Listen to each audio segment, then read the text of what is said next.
I have no idea what happened. I have like no clue what happened.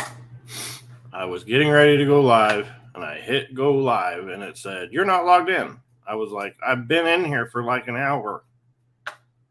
I don't know. I don't know what happened, but hopefully I'm live. Hopefully. Let's see. Yeah, I'm live. All right. Well, here we are. We're live. Yay. I don't know. I don't know. I had all this stuff set up, ready to go. And I went up here to the top, StreamYard, and it says go live. So I hit go live. I had 2 seconds left. And then it came up with the other box, and I hit go live, and it said, "No, you are not logged in." So then I had to leave and go out and log in, but then they had to send me some stupid code. Yeah. So I'm sorry I'm late. Here we are. It's Thursday. I had to change my name or put up my name. I don't know what I had to do, but I had to do something, and it was crazy. So now my screen's not where it's supposed to be. My camera's not set up right. It's like I started brand new again. I have no idea what's going on. No idea. How's it going? I don't know. Something's all messed up. Now I'm sitting too close to the screen. I don't know how to fix that right now while I'm sitting here. If you can't tell, I'm sick all up in this area. Everybody in our house has been sick with this stupid cold thing or whatever is going around, and it's horrible. How's it going, Chad Thomason? How's it going? Living in outdoors. I'm going to get it right every time now. How's it going, Lane Davies? Welcome in. I've got a couple of videos or little tiny shorts that I want to play. They're me, of course, because I like playing me in the beginning and show you guys some things that you didn't get to see from my last little outing. I know you guys probably watched the short that I put out. Maybe I should have said please, or the other one that I put out that said I told him to stop. And those were pretty good ones. That was about a fish that dummy me telling a fish not to jump out of the water, yet pulling him up to the top of the water. I don't know what I was thinking when I did that, but he jumped right off the frog. Good for him. He deserved that. And yeah. How's it going, Lap Channel? Welcome in. Yeah, thank you. I nailed it. I got it. You're gonna have to change that for us simpletons. You should just put living M and N so that way it helps us out. I'm just kidding. Well, we will get it. Or I could just call you by your name. Whatever.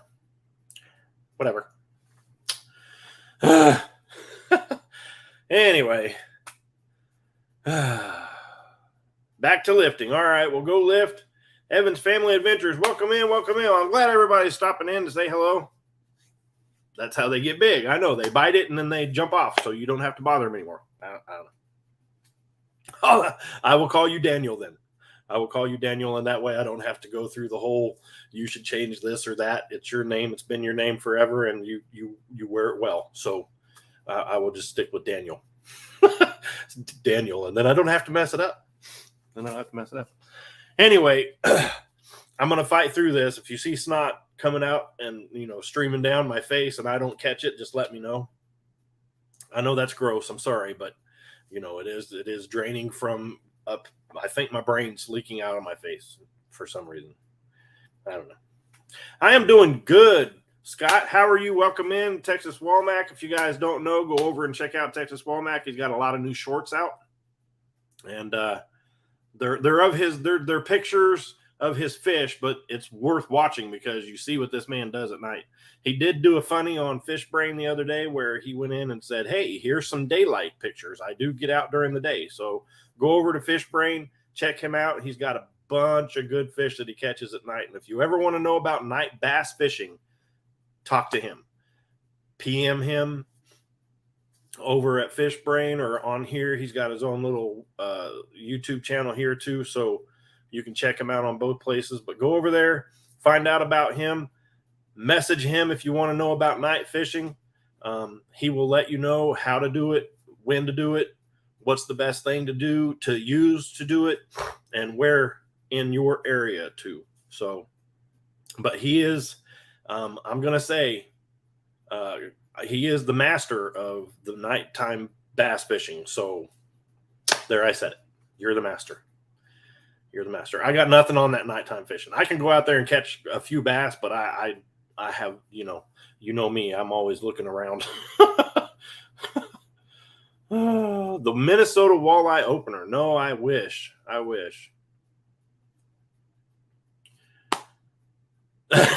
No, hey, that's great, Lane. Listen, go out there and catch all those little tiny fish you want, and keep going from there. Keep going. Here's my money. Thank you.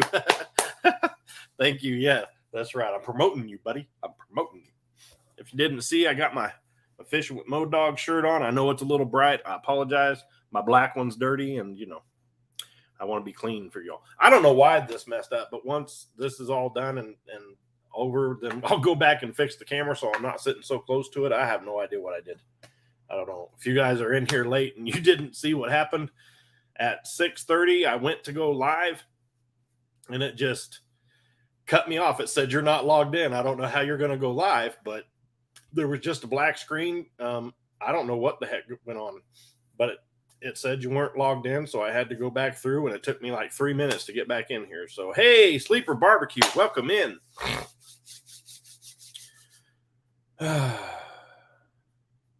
You got your stickers. Awesome. If you guys don't know about Sleeper Barbecue, go over to his site, check him out. This man can cook some food. He shows you how to make it. He goes through the whole thing with you, and man, go over to his lives too. They're so much fun. I went in there one day. I sit in there a lot. He doesn't know I'm sitting in there because they're all talking about barbecue, and I don't know anything about barbecue stuff. So I like going over there and sitting in on his stuff and watching the old guys get up there on the screen and talk. And I can't talk anyway because I'm on the big screen when I'm watching people. But he goes over there and he makes some awesome barbecue stuff, and he shows you how to make the dips or the I can't think of what it's called, but like the stuff that goes in it. Just go over there and watch it. He's got a bunch of great videos on his channel. Again, that's Sleeper Barbecue, and he's an awesome individual. And he comes over here to Mo Dog's channel, and he hangs out and watches fishing videos and interacts with you and the thing over there. So he's pretty cool. Go over there and check him out. Again, that's Sleeper Barbecue. And if you want to know about anything about ice fishing, go over to Living MN Outdoors. That man is top dog when it comes to ice fishing, and it's amazing watching them go out there and do some fishing on the ice, especially this time of year. I didn't even know there was ice out there, but I was watching his the other day, and he went out there and we watched it on here, I guess. But hey, Gel Bait and Tackle, welcome in. Oh yeah, all is well. I got a cold. My nose is especially. I don't know why this happens to me. Does this happen to everybody else too? Whenever you get a cold, your nose swells up. Look at my nose. It's swollen, because usually I have a perfect little button nose, and I'm pretty cute when it comes to my face, but, except for everything. But I'm just saying, just my nose is swollen. So I'm sorry. I'm staring at myself here in the thing, and it's just horrible. I know I was watching. I was like, it's crazy. It's crazy that you guys still have ice in what is it? April, almost May. To me, I don't know. I don't live up there, but it's crazy. It's crazy. But anyway, yes, if you want to know about ice fishing and stuff like that, go over to Living MN Outdoors. Go over to Daniel's channel and check him out. He's got a bunch of stuff on there. Loves doing the family thing, taking the family out and going fishing. He's just an amazing person, and I think it's awesome that he comes over here and hangs out. So, Dark 30 Outdoors, welcome in. Yes, Mr. Kyle. A bit of a beer drinking and some bad language, but we enjoy each other's company. Yes, you do. And I enjoy watching you guys. You guys just get up there and you start talking. And sometimes I'll be typing, like I'll get on my phone and I'll put in there and I'll start saying, hey, how's it going? Blah, blah, blah. But then you guys start talking about ingredients or smoking this, or not smoking, but smoking this and that and the other. And then I'm like, no, I'm not getting in on that because I have no idea. You won't call me Pinocchio? Thanks. I don't know. I mean, I'm telling you, I don't know if you guys can see it or not, but it's just swollen. I don't know what's going on. Fishing opener is May. It's called allergies. So yeah, I mean, it's not allergies. I have a definite cold. You should have seen the things that happened here at the house. I'm not getting into it, but we have one of those sucker things that go up in your nose for the kids, and there was some happening. There was some happening, but Jaden can breathe now. I'm just letting you know, Jaden breathes very well now. Mom got all that out. She touched it all, pulled it out of his face. It was grossing me out. I did the old gag thing in the back of my throat there, and it was bad stuff going on here at the house today. I mean, not bad, but good. But bad, but good. I don't know. You know how it is with me. I have no idea what I'm talking about. I just like to talk. Yeah, so fish opener is here. Let me put this up here. The fish opener is May 13th. Getting nervous. And the ice won't be gone by then. Well, I mean, you're a master at the ice fishing, so I don't know. Drunken Chef Barbecue. Welcome in. Welcome in.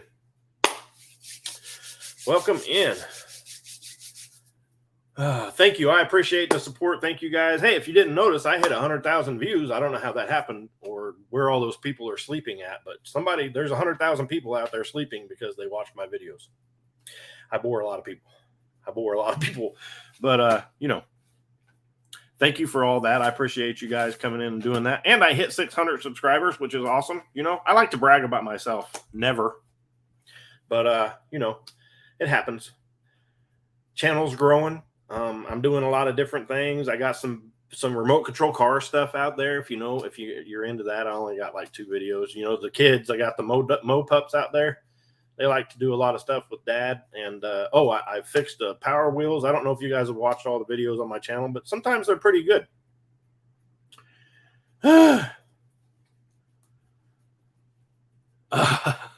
Nice. Your likes are just now getting good. Another week. Yep. Hey, listen, I went out the other day and, I have been doing a lot of topwater fishing. I love the chatterbait. It's my favorite, all-time favorite all year long. It's always tied on. I always throw it. But you guys know that this time of year, Modog's all walking bait and frog. If you haven't gone back, go look. I walking bait and frog the crud out of the ponds around here. The fish are probably like, oh, there's Modog's here. There's a bait going across the water. So, it's one of those things. But it's one of those times of year. So if you like blow ups and frog catches and stuff like that, stay tuned because they're coming. As a matter of fact, Miss Modog told me today before she went to work just a little while ago. She said, hey, you're going fishing on Saturday. And I was like, well, I'll put that into the calendar. So Saturday, I'll be making another video. Oh, I do have a few little things that I want to play on here. I have them all set up. That's what I was doing earlier. I don't know what happened. I was getting all these little videos ready to go. So at the beginning, you guys know how I play a little video of my thing. And then we talk about it. But anyway, it kicked me off and said, no, you're out of here, buddy. You're out of here. So here I am. I'm back. But your ponds are on fire. Your ponds are always on fire, Scott. Your ponds are always on fire. Hold on. I missed the thing. Hello, I can't hear because it's silent on my phone. Oh, okay. I appreciate you, Miss Marcia, and the kids, and thank you very much for stopping in. I know you'll be in and out and doing things and watching and stuff like that, so I appreciate you for taking the time out. And eat something for me, too. I haven't eaten. They say feed a cold, but for some reason it doesn't work with me. I just get bigger in this area down here. I just get bigger belly if I eat during a cold for some reason. I don't know. One of those things. So anyway, hey, Ken, what's going up? What's going on? You're in Bullhead City, Arizona right now. Well, fantastic. Well, don't catch any of them bullheads. I don't like them. Those are bank fishing. A lot of people where we're from in Kansas, whenever they catch a bullhead, they just throw it up on the bank and let it sit there. I don't know. I don't do that. I don't catch a bullhead, but congratulations on 600. Thank you very much. Man, Bullhead City for Bike Week. Nice, nice. 713 on the walking. Yes, I saw that. That was an amazing fish. 713. Caught on a walking topwater bait. Yep, that's my favorite one. If you guys don't know, I love the Jaywalker. That's my favorite topwater bait. I don't know what it is about that bait. Because I've thrown the other ones too. I've thrown I can't even think of the name. It's right here, the Spook. And yeah, right here. This Super Spook. I've thrown this Super Spook. I have them on my kayak or in my tackle box. I also just got done throwing the other day. I grabbed, here's another Super Spook clear. I just grabbed a new, I don't even know the name of it, but it works real good. If you watch a video that I just put out where I caught a fish, man, the thing works amazing. The thing works amazing, and it turns so much sharper when it's walking than the Jaywalker. I will have to go find that package here in a few minutes. Backlash Fisherman, welcome in, welcome in. All right. So, but I will go get the package for that so I can tell you exactly what it is, because I hate telling you about a lure and then not being able to tell you what exactly it is. So, it's in my tackle box. I kept the little package so that I could show you. But I just don't know what the name of it is. I can't remember. It's something Express, but the name of the bait is something else. You caught a 3.5 pound bass on a popper on Tuesday. Nice. Well, it's good to see all of you in here. I appreciate you. Not nearly as good as Laughlin. So, but yep, go over there and check those out if you haven't seen them. But we're getting ready to play a little one right now. Listen, I don't know if this happens to everybody else, but I have noticed that in the past 4 fishing trips that I've gone on, this has happened to me, and I'm getting kind of tired of it. It's all since I got this new kayak. So I'm going to play this for you, and then we're going to talk about it in a second, because this happens to me a lot. So here you go. I'm going to play this for you. And you tell me if this happens to you. Here you go.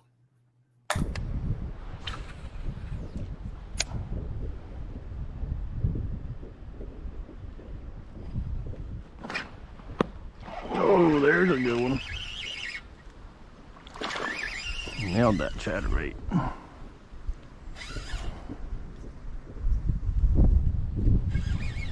Come here, dude.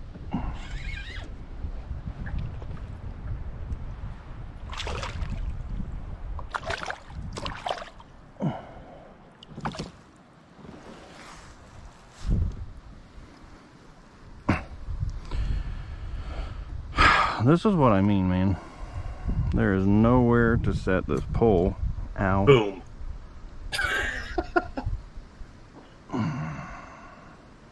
Now I have a hook in my hand. That didn't feel good. I mean, it wasn't buried in there or anything, but I had nowhere to put my poles. And my old kayak. Well, there's a nice little bass down in the bottom, and I was happy with that. And this one, chunk. I have nowhere to put it. Acting like he's 10 feet tall. Yes, sir. All right. So does that happen to anybody where, you have nowhere to put your pole? You don't want to just set it down because it can fall in the water, especially in this new kayak. I have my pole holders on the side, and yeah, I need a vertical. Exactly. And I think I have an idea of where I'm going to put it, but I don't have one. I have it on the way. Thank you for that. Yes. But I have that one that sits right beside me. It's just when I caught that fish, I had it in the wrong area. So it didn't work. So then dummy me was like, hey, you know what? I'll just pop this out while I have tension on the rod. I don't know if you guys noticed that or not, but there was still tension on the rod. So I popped it out of his lip, and what it do? It just went right in my finger. It wasn't buried deep in my finger, but that happens to me a lot. I don't know if I showed you guys that one from Rudd just the other day where I was rowing and got a hook stuck in my arm.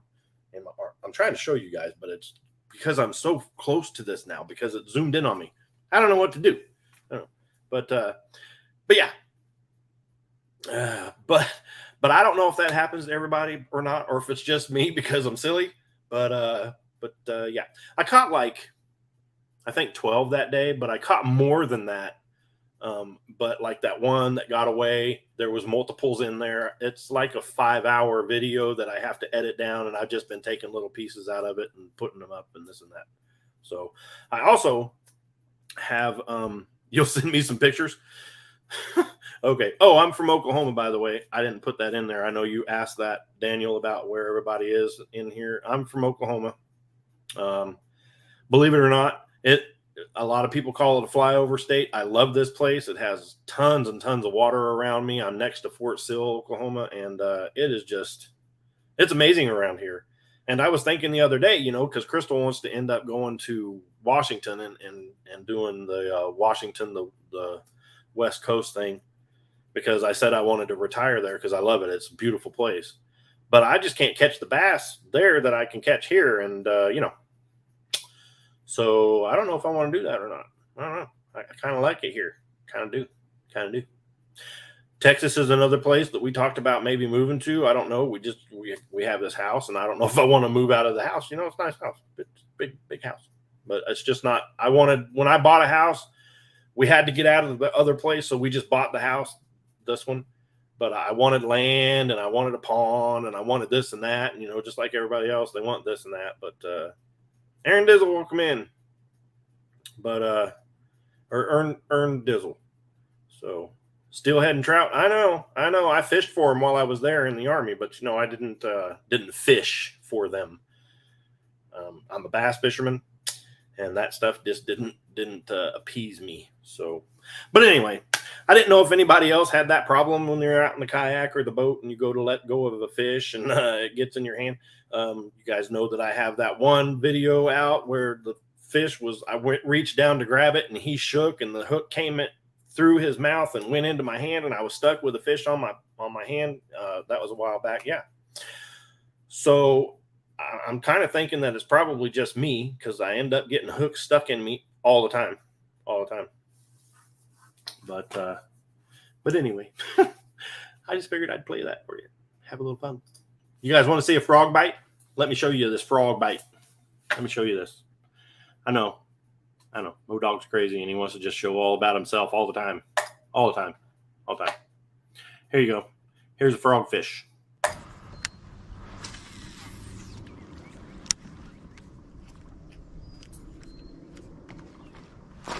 Got one. We'll come out of there.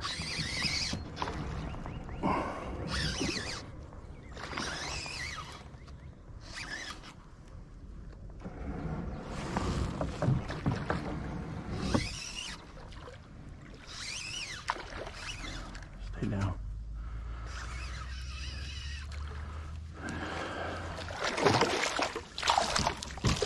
Felt like 1,000,000 pounds because your mouth was open the whole time. There you go. Here's a frog bite. Nice chunk. Look at that thing. Nice. And there you go. Frog bite. It's not the first one of the year. It's like the second or third, but it's the only one that I got a picture of because the other ones were at night and I couldn't video them for some reason. It wouldn't bring them up. So there's a frog bite for you. There's a frog bite. But anyway, I love topwater hits, man. I do too. And this time of year when I go out fishing, usually I go out fishing and I'm like, man, do I really want to take the camera? But this time of year, every time I go fishing, the camera's going with me and I'm videoing it because I'm doing topwater and I love the blow ups. And I was so mad the other day when I caught that other fish on the walking bait. I might not have even put any of those out yet. I think they're still in the camera. I might not have even done that yet. Showed all my walking bait fishes, but I had one blow up on it and it shot it way up in the air. You know how they hit those and sometimes they don't get those 3 treble hooks. I don't understand that. How does a fish miss 3 treble hooks on the bottom? But they do it and they shoot it way up in the air and then it lands. Well, usually, you're like pulling on it. Well, this time I was like, nope, I'm not pulling on this unless that fish has it in his mouth. And I learned this from last year because I missed so many fish. So this year, when I went out just the other day, I threw it out and I'm walking it back. And this is how I caught all those fish, because I'm walking it back and I kind of did it the same way that you do a frog. You know, you wait the 2 seconds and then you set the hook. And I have noticed that because I use such heavy tackle when I'm doing all of this, because, you know, I don't like light tackle at all, that I've been pulling super hard when I set the hook. So this time when I was out walking them, I let them hit it. If they missed it, then it was just sitting on top of the water, and, you know, because it comes back up. But this time when they hit it, it would go down and I would wait, and then I would set the hook. But I wouldn't set the hook. I would just pull up on the rod. And if I put that video out, you'll see, because I talk about it while I'm in there, because I said I wasn't missing any more fish. But so this time it went shooting up in the air like, you know, I mean, exaggeration, 10 foot out of the water, but it was more like 1.5 foot or so. And then it came back down and it sat there, and then nothing happened. It just sat there. And I was like, well, he didn't get any hooks. Let me just twitch it a little bit. So I twitched it, and I mean, he shot out of the water 1.5 foot with it in his mouth. He wasn't missing it this time, but I have that on video, and I will play that for you. I'll probably put it out in a short or something, but man, it was a good bite. And I love walking baits. So when you pull the fish, hold on. When you pull the fish out of the water,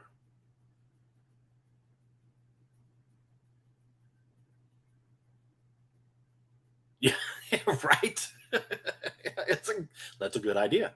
I should do that, and I don't, and I don't. So, but anyway, enough about me. I've had a good couple of weeks out fishing. I had a lot of fun. I especially like it when, you know, you're out there and you're like, I wonder if they're going to hit a topwater today. So you throw it and you throw it and you throw it and nothing's happening. And then you throw it and you throw it and you put it away and you're like, nope, not yet. And then the next time you go out, you're like, I wonder if they're going to hit a topwater today. So you throw it in the first cast, blow up on it, and you know it's time. So, oh, man. But I've had some fun. If you don't know, Crystal's birthday was yesterday, and we had a blast. We went over to Olive Garden, and we hung out with the kids, and it was just a good old time, because, you know, the kids don't get out much. They don't get to go do a lot of things because, you know, they got the eczema and stuff, and they like to tear themselves apart by itching, and we just don't take them out enough. So, but we had a blast. Crystal turned old, and it was fun. It was good times. So, and I also have the wheel. The wheel is open for people to put their names on there, and we will get to that. I promise I won't talk for an hour and a half today. I will just sit here, and if you want on the wheel, I will put you on there, and we will play videos, and we can talk about topwater baits and, you know, stuff like that. And I'll give away decals today too. I do enjoy it. It just does not have like you just saw when I got that hook in my hand, is because I didn't have anywhere to put my pole down. And usually I can just drop it in the bottom of the kayak, man, the old one. And this one, I can't put it there because the pedals are there, and I don't want to break them, and I don't want to forget they're there. So I go pedal and break one. But I just don't have enough places to put them. And then I have a place to put it, but there was a rod in that one. So, you know, it's just, I'll get used to it though. I'll get used to it, and it'll work out just perfect. And it just seems like on this one, I have to add so much stuff to it. And it gets annoying after a while when you have to keep adding. You're like, oh, I got it perfect. And then you have to add something else. And it's like, no, I don't. It's just, it gets to a point where it's just too much. So, and I like things simple. I kind of like them simple, and it's just not being simple for me, but I'm not complaining. It's a very nice kayak. I like it a lot. I do enjoy having the pedals in there.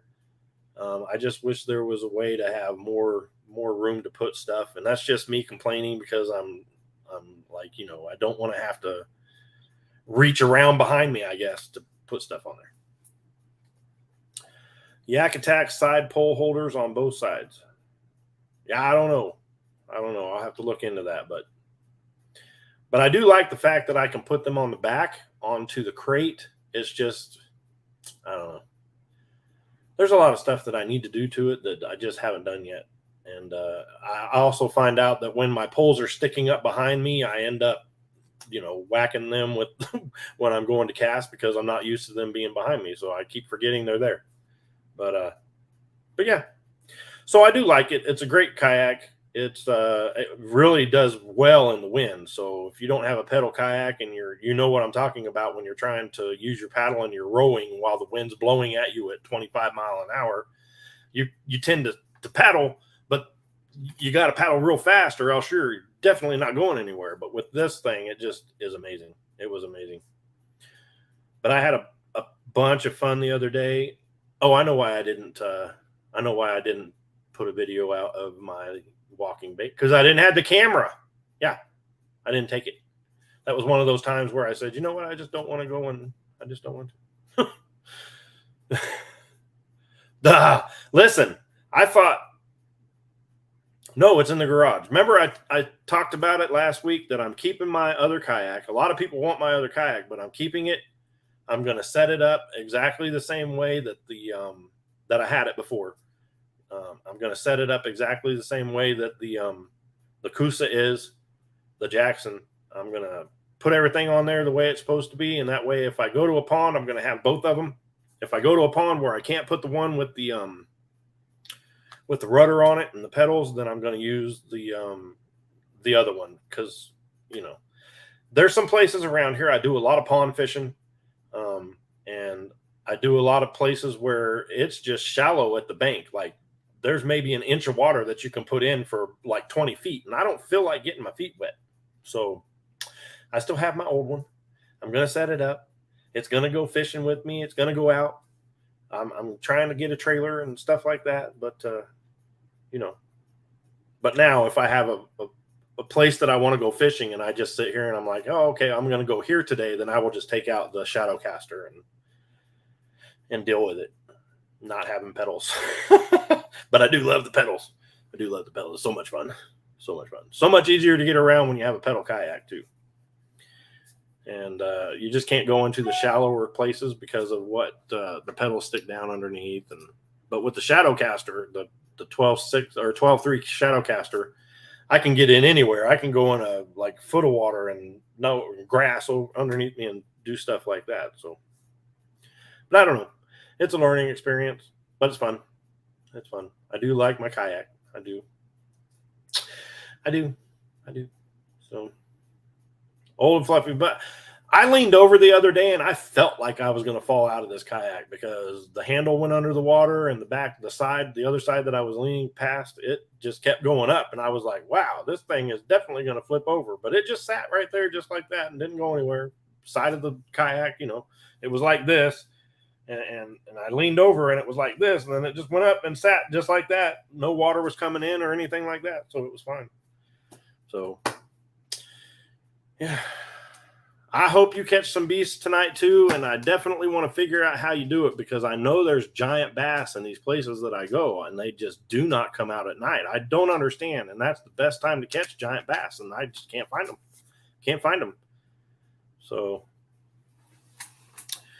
but anyway, like I said, the wheel's up. If you guys want to put videos up and have people watch them, we're going to put you on the wheel. We're going to spin it. We're going to have a good time tonight talking about lures and fishing and this and that and the other and talk about anything. I really need to get in here and find out why I'm so close to this because I am really close. Really, really close. I can push it backward and be where I was supposed to be, but that's not where it usually sits. No. Yep. So anyway.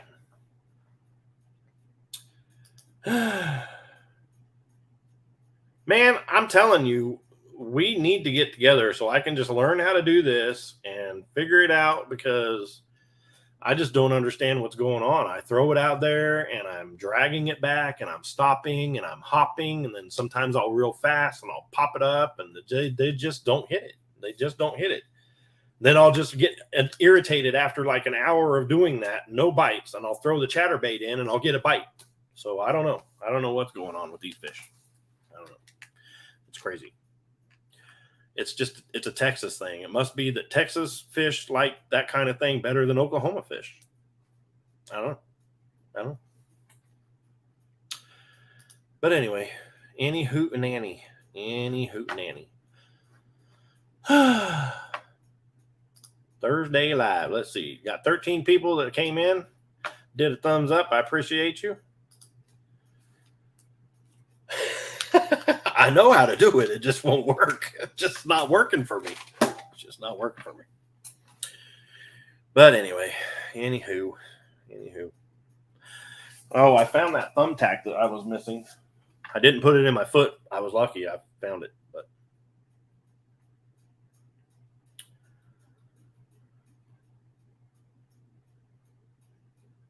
yes.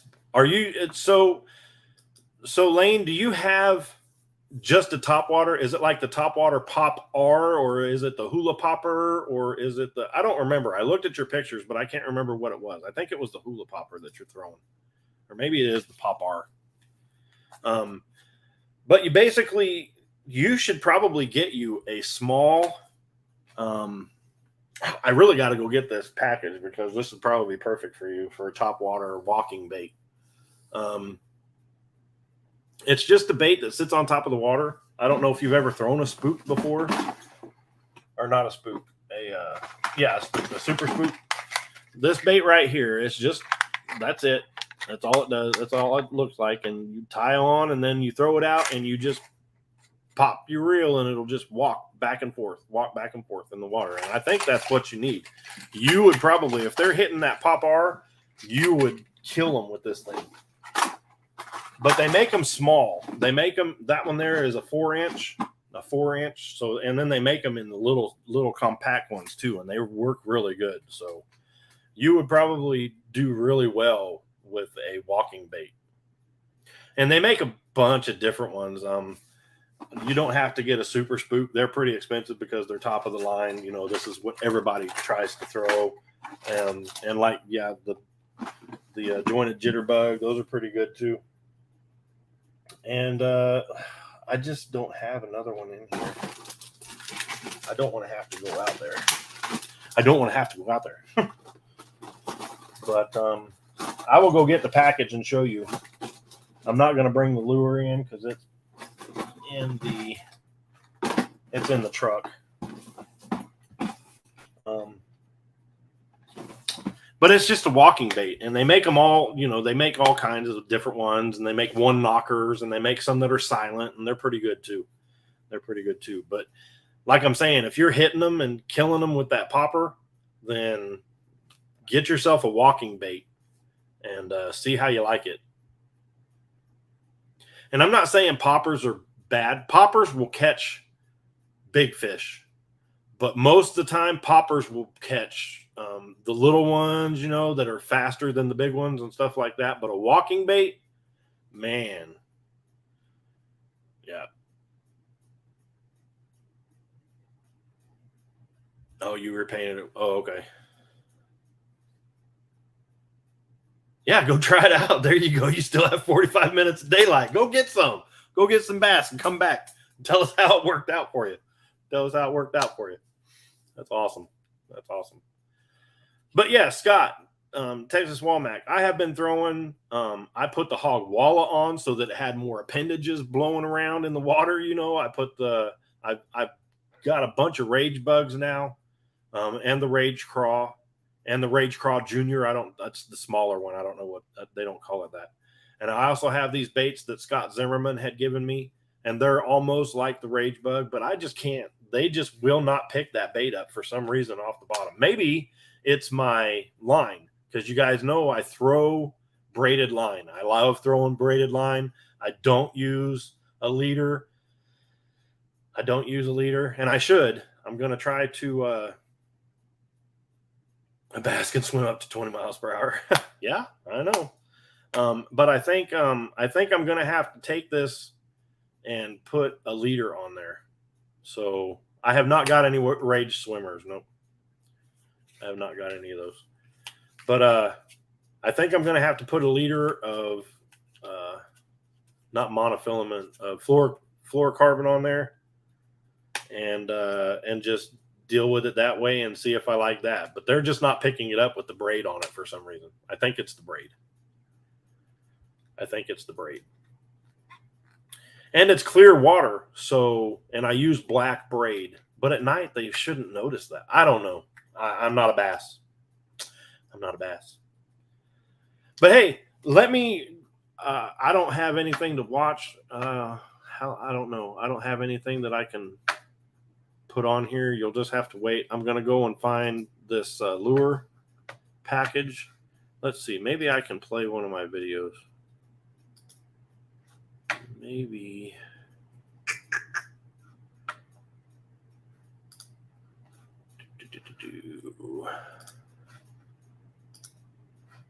Hold on a second. Let me go over to my channel and I'll play a video for you while I'm away. Yeah, I mean, so it's not the leader. So it's not that. It's just these bass don't like me. They just don't. And I'm throwing in anywhere from like 8 inches of water all the way down to like 6 foot of water. So I'm in that whole area right there. And I'm throwing where there's an island. And then the water goes this way where the channel goes. And then there's a backup spot this way. And I'm throwing at the point of that. And I'm throwing over in that channel. And I'm throwing. They will not pick this bait up. I don't know what they're doing. But if I pick up a chatterbait, they will slam the chatterbait in the same area. So I don't know. I don't know what they're doing. I don't know. I don't know. They just don't like me. They just don't like me. So, and I know it's not anything that anybody else is doing because nobody else fishes out here at nighttime on these places that I go. Nobody fishes out there at night except for me. And that, so I don't know. So they should be like trying to tear things up, and they're just not. They're just not. What's on my hands? What do you mean? Freckles, man. I got freckles everywhere. I don't know. Hold on a second. I'm going to try to go to my...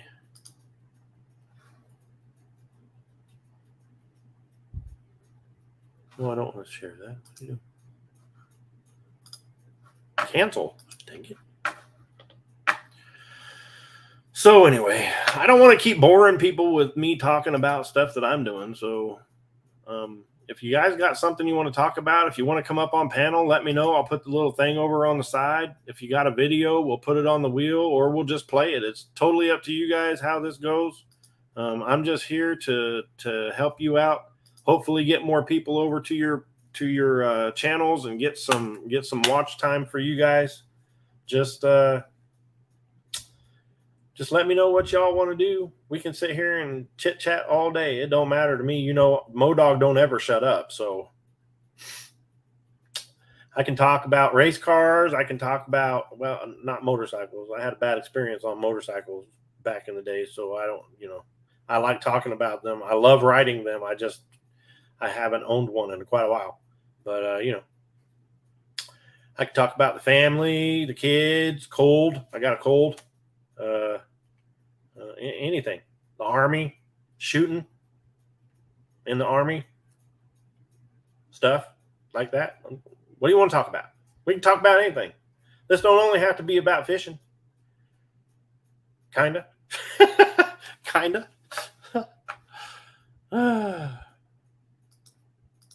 I just don't want to feel like I'm boring you guys and stuff like that. Show some shorts. Who's yours? You want me to show your shorts? I can show your shorts. Were you wearing any the other day? I mean, I know a video of yours that you're wearing shorts, and all the ladies were like, woo woo. So just letting you know. Just letting you know that one where you were out there behind the boat. They liked that one. Yeah, they did. Yeah.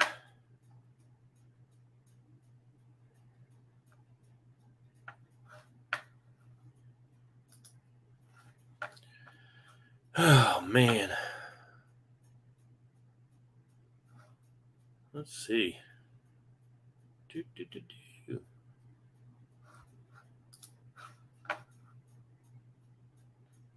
What are you doing? I'm trying to put this thing in there. Here we go. Ooh. All right. So if anybody wants to come up on panel, you guys can do that too. I'm going to put this in here. We're just going to stick that right there. We're also going to pin it to the top. And I didn't do a survey thingy today, so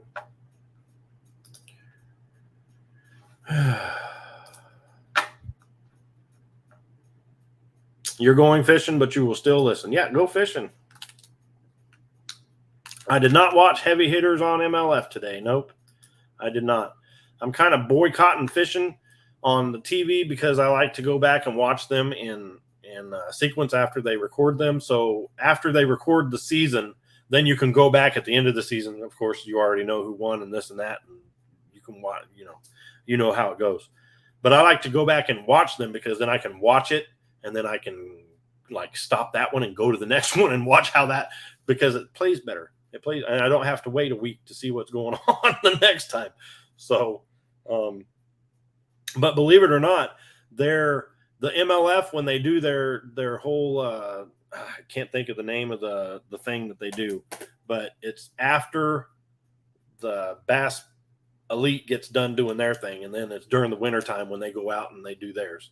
I love watching that one because it's like a tournament. They do their first stage and then their second stage and then their third stage, and then they find out who the 4 people are, and then they go out, and those are the ones I like. Those are the ones I like. So, hey, Alvin, welcome in, welcome in. So, anyway, I'm going to put this up so I can go out here real quick and watch this.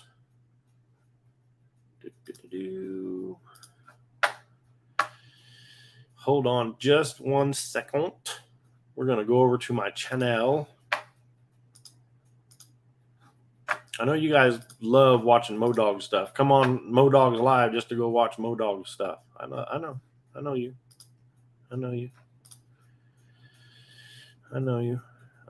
It's going to take longer than 47 seconds. I can tell you that. I got to go out to the truck and unlock it and get in and stuff like that. So it's going to take a couple of minutes.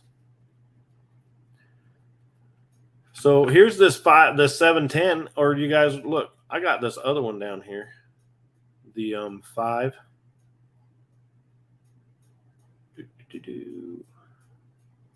That one was funny. The multi-species angler one, that one was funny.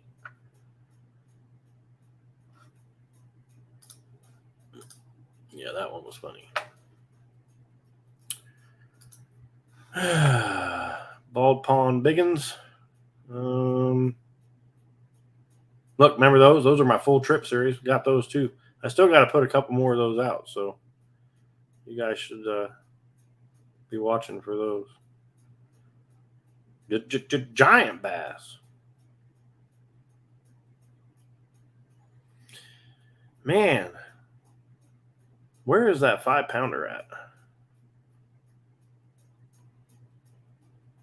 Toad on the Z-Man jackhammer. I got a lot of good videos on here. I need to go back and watch all my videos. Man, good times. Good times. Good times. Hold on. I know you guys are chit-chatting over there, and I haven't seen anything, but I will here in just a second. Here, let's just watch this one again. You guys like this one.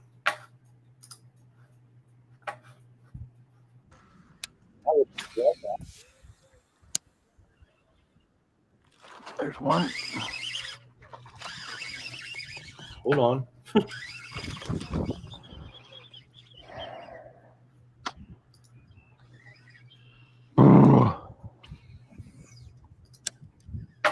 Well, I don't want you to show notifications.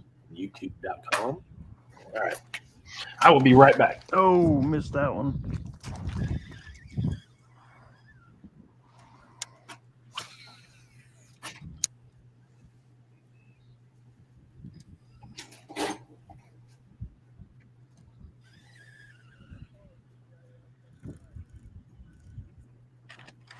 Oh, didn't miss that one. That's a good one. Oh my goodness.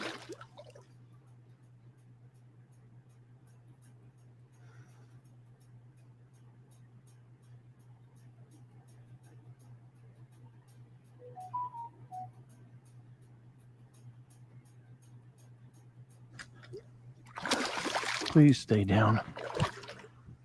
Please stay down. Please stay down. Oh, come here.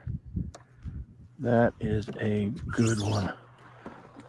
Got it. Oh, yeah. Oh, yeah. That is a good one.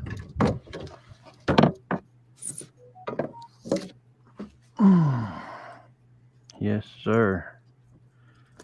That's what we came over here for. Look at that hog. Look at that girl. Look at that. Definitely got a red tail. Bedfish. She already dropped. Oh, almost the best time to go with a topwater popper right there. Nice. Rain babies. Yes, sir. Popper after rain is perfect.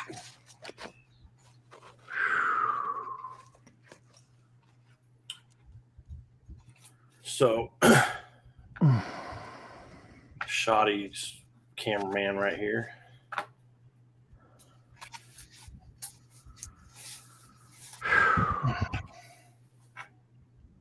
Well, it's about 8 o'clock. I don't know, my watch is dead on my wrist, but we came out here to catch some fish, and well, look what I caught. Yeah. And just so you know, Alvin, while I was doing that, I even said, and it cut out, you can see where it changed in there, but I even said in that video, this is for you, Alvin, I think it's a 7-pounder. And then I cut it out of there because I didn't want to be, saying that I caught a 7-pounder when I didn't.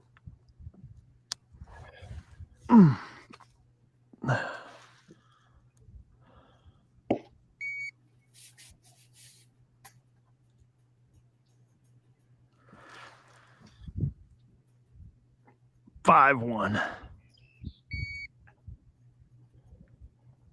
5-1. It was a tank, though. It was a tank 5-1. 5-1. He jumped so beautifully. Nice. Oh my goodness.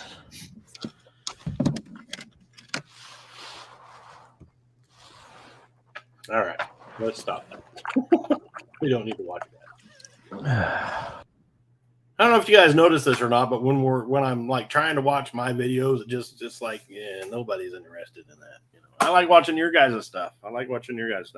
So this bait that I got, it is an Excite Heckler, and this thing, this is a Jaywalker, or is this the One Knocker or the Jaywalker? I don't know. It's one of the two, but it's on there. But this is like a Jaywalker. Whoa, that's my favorite bait right there. But this one has a little thing in the front.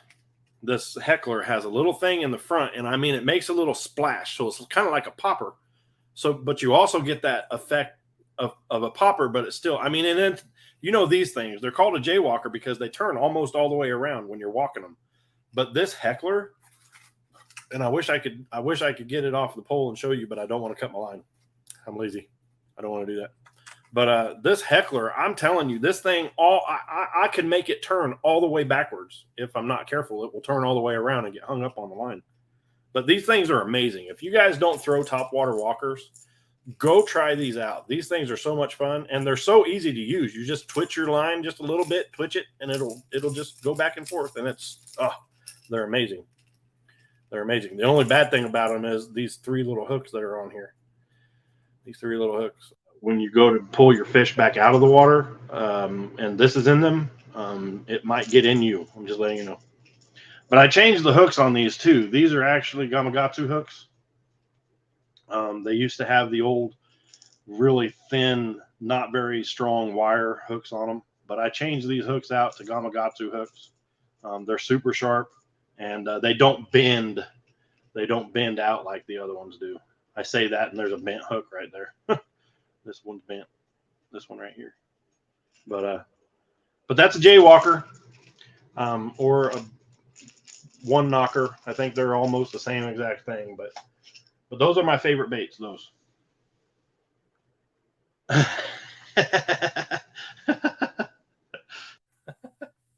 That's right. That's right.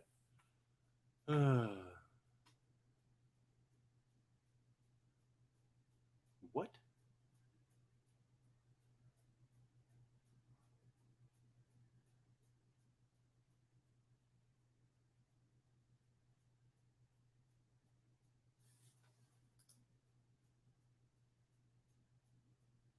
So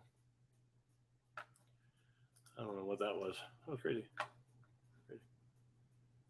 They are fun, and and I got into these walking baits because I used to throw a little one. It was really small. It was clear or white. It was like a what do they call those? Not see-through clear, but snowed or whatever. But I used to throw one of those, and it was only like, so this is 3.5, 4 inches, and it was only this big. It was that big, and I used to throw that. It only had 2 hooks on it, just like that, and it was white, and it was kind of curved but I was throw that around, and it had some really weird action to it. And I understand that a walking bait is supposed to mimic a fish that's on top water or on the top, that has dying and moving around and stuff like that. So, but I had a lot of success with that. And then I went to a Bass Pro, and there was a guy fishing in one of the little pond thingies out front, and he was doing one of those. I think it was with the Spook, actually, and showing off how to fish with one of those. And I just fell in love. And I was like, man, that's almost like using a walking frog, walking a frog.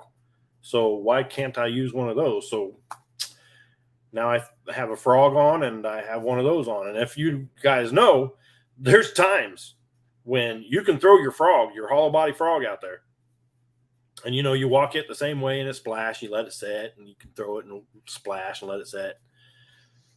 They would not hit it the other day. They would not hit it. I had one-on-one. I had the frog on this side, and I had the walking bait on this side. And I would throw the frog up near the brush and stuff like that, and nothing. I threw it over by this grass patch and went around this grass patch, and nothing.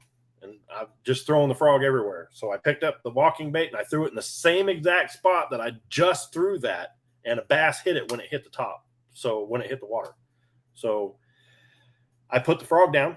And I only threw it around trees and stuff where I didn't want to get snagged up with the walking bait. And man, I had a good day. It was fun. So if you're going to use a walking bait, tie a frog on as well, because you can get the same action. You just don't get the same sounds. But sometimes they'll hit the walking bait. Sometimes they'll hit the frog. The other day, they didn't want the frog. They said no frogs. No frogs. So, but it's called the Heckler. It is white on the bottom, or on the bottom. On the bottom, it's white, and then clear in the middle, and then on the top, it's chartreuse, because sometimes when you're using a walking bait, it will turn over, and they'll see that flash, and man, they were just tearing it up. So this time of year, get you a walking bait. Whopper plopper will work too.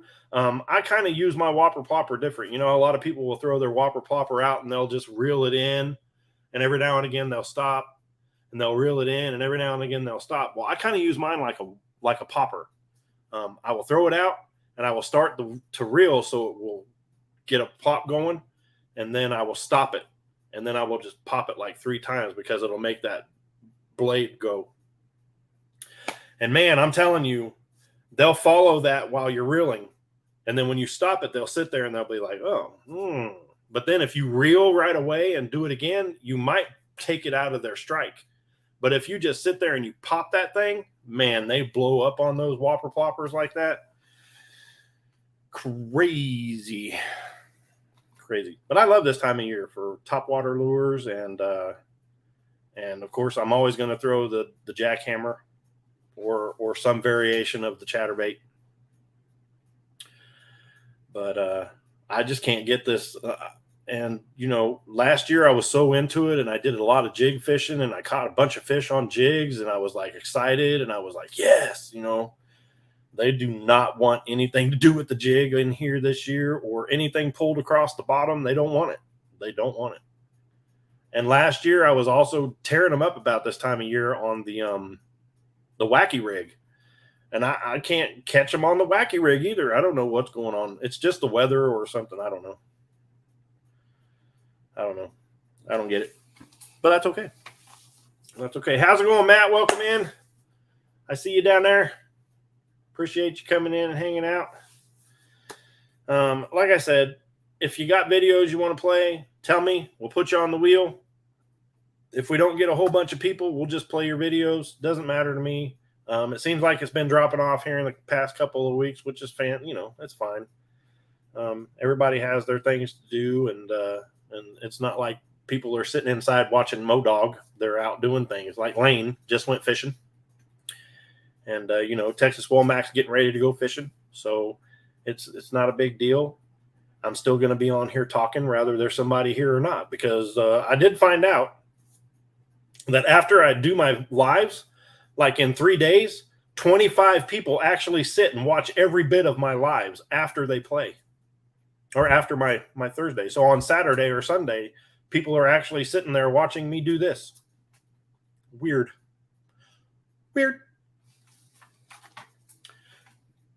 Cool. It's cool. I did get a guy come up to me the other day and he said, hey, I have a question. I said, okay. He said, aren't you MoDog? I said, yeah, I'm MoDog. He said, yeah, I follow you. In my brain, I was thinking, that's how you know me.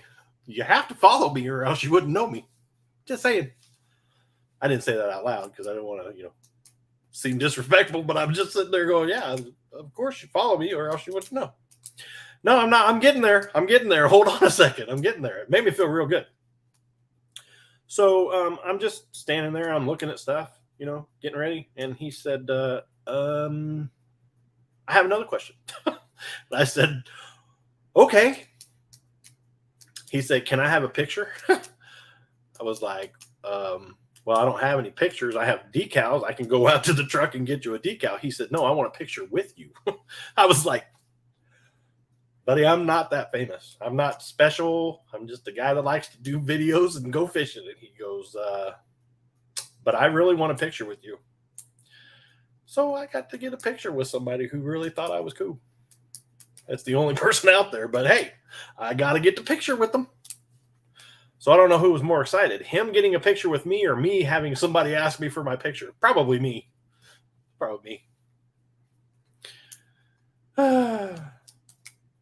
Oh man, I don't know what it is about around here, but I get noticed a lot. Not everybody wants a picture with me unless you're a bass. Then the bass want pictures with me. But I went to Brahms to get milk the other day, and this girl ran up to me with her boyfriend. Ran up to me and they said, "You're MoDog," and I said, "I am." And they were like, "We watch your videos," and I was like, "That's why I put them out." And they were laughing, and I was like, "You're cool." I gave them decals.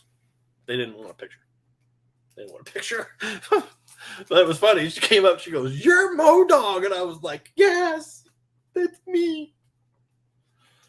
But anyway, I'm going to have to video one time when I go through the gate, because this guard that's out there, he's like, he pulls up or I pull up to the gate because, I got to go through on the post and they check your ID and stuff like that. But I pull up and he comes out and he goes, "Going on, MoDog? You going fishing?" And I was like, "Well, yeah, going fishing." And he's like, "Yeah, I still have your decal." I was like, "All right, well, that's cool." He said, the other day when you were doing your live, me and all my buddies were up in my room watching. And I said, "And you guys don't want to get on there and say anything so we know you're in there?" He's probably in here right now. But he said, "No, we just like to watch you because we crack up watching the stuff that comes out of your little mouth. And it's just funny. And then I tell them all that I get to see you almost on a regular basis." And they're like, "No, you don't." And I'm like, "Yeah, I get to see MoDog come through the gate almost every day." So it's funny, all these, I just want to videotape it because you guys wouldn't believe it when I pull up there like, you're Modog. I don't know. I'm not special or anything. I just fish those ponds over there and, put videos out. So if you're watching, how's it going, gate guards? So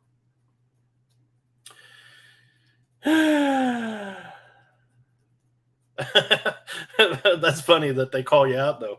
That's funny. I get people that pull up to the ponds while I'm out there in the kayak, and they'll be like, hey, Modog. And I'll be like fishing, and I'll be like, what the? And I'll just keep fishing, and they're trying to talk to me from across the way, and I can't hear them. And I'm always saying, what? And then it's fun. It's good times.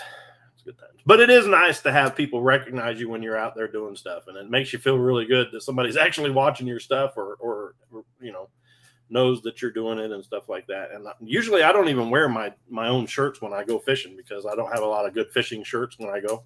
So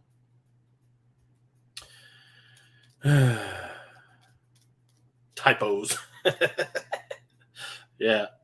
But I know that people notice you, Matt and Sophie, when you guys are out.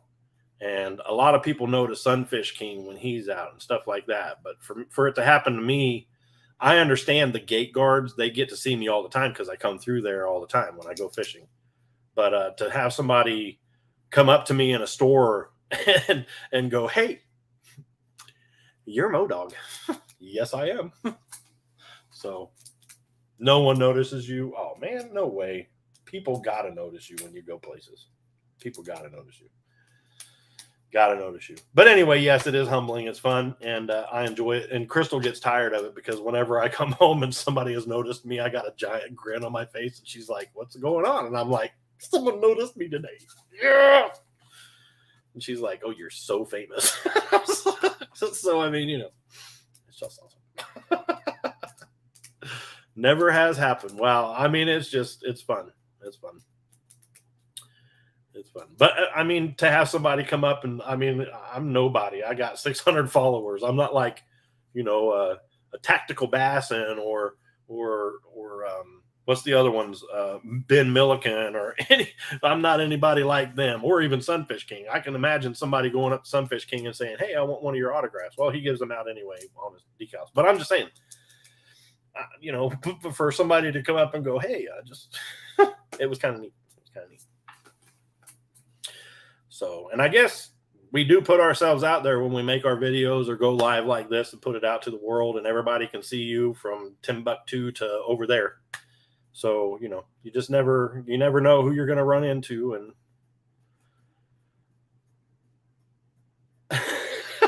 you got noticed the other week, the wanted poster. That's funny. Oh, man. That's funny. But anyway, back to walking baits. So I have started also throwing these walking baits around grass. And I know that they get stuck in there a lot, and the treble hooks, they get in there a lot, but I have caught a ton of bass after, just like a jerk bait or just like the chatterbait, whenever you get it stuck in grass and you pop it out, and then that's when you get your strike. With these walking baits, if you're walking it up to it and they hit the top, and then you come out of that grass and there's some stuck on it or something, and it just makes a different walk when I've had tons of bass just blow up on them when they come out of grass if it's sitting there and doing a different little walk. So don't get discouraged if your walking bait gets a little grass on it, because sometimes it works out better.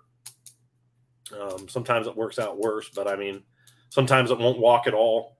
But if you get a little bit of grass on the back, and if you guys have ever noticed, I'm holding a pen in my hand. You guys are probably getting tired of hearing me click that pen too. Sorry. But on this back hook right here, a lot of people are taking this back hook off of these and putting one on with feathers that hang off of it. And I tried it once. I can't get it to walk the same. It just seems like it takes out some of the walk of it. I don't know what it is about it, but I have to keep them bare. But sometimes I'll get grass stuck, and you can see it when you're walking, that it's on the back of it, and they'll nail it. I don't know what it is about that back hook, but they will just nail it. So But Ugly Dog Lures, welcome in, welcome in. Sounds like your wife. I don't know. But anyway, the walking bait, there's a bunch of them out there, and they all have different names. And you can't call them a spook, all of them, because the spook is its own thing. And the Jaywalker, that's what this is, Jaywalker, or the one knocker. This here's the Jaywalker. A guy on Fish Brain, I can't remember his name, and I apologize for that. He watches. He's probably in here too. A lot of people sit in the background. I don't know if you guys know this, like Alvin sometimes does. He sits in the background and doesn't say much at all, but you'll find out later that a lot of people sit in the background of your lives and they don't ever say anything. So while you're talking about somebody, they're probably listening. But I can't think of his name. He's an older gentleman, and he uses a one knocker all the time. And he goes out and he says, if I can't catch him on like the dark sleeper, then I will throw a one knocker. And he loves the one knocker. But they're just great walking baits.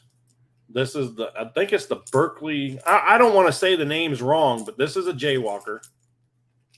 And then they have the one knocker, the spook. This one here is called the Heckler. It's not in here, of course, but go try. If you have not tried a walking bait, go try them. Go try some of them. They're amazing baits. They work really well. If you're getting bit on a frog, a walking frog, up shallow, try a walking bait out a little deeper that makes a little bit of noise, and I guarantee I was fishing in, how deep was that? 13 foot the other day. I was throwing it up on the bank of a dam, and there was rocks up there and a bunch of trees, and I was throwing it up there, the frog, and I got bit on it when I brought it out over water, and there wasn't anything there, and I got bit on the frog. So I was like, well, I'm just going to throw this walking bait over there right next to that tree. The tree was sticking out over the water about 10 feet. So in that area, it was like 12 foot deep. So I threw it over there, and the Zara spook. Yeah, that's what I had out just a second ago. This one here. This is a Heddon Super Spook. But I threw over there, and this jack, or this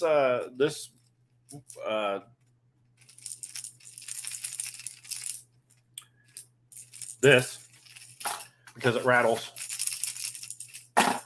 brought them out of that 13 foot of water. So it was like they were sitting down there and there's nothing there. It's flat. It goes rocks and then just flat down all the way until it gets to the grass, which is like 50 feet away.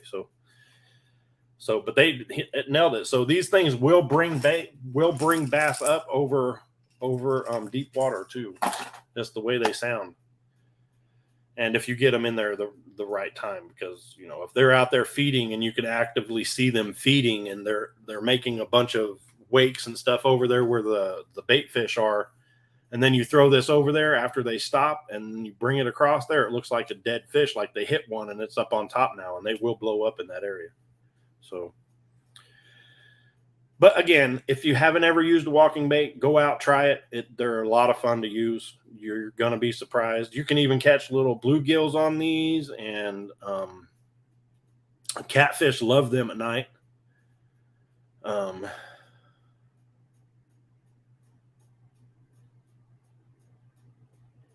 Yeah, that's a 10-inch. Holy cow. Yeah. Your arm feels like rubber after that, I bet.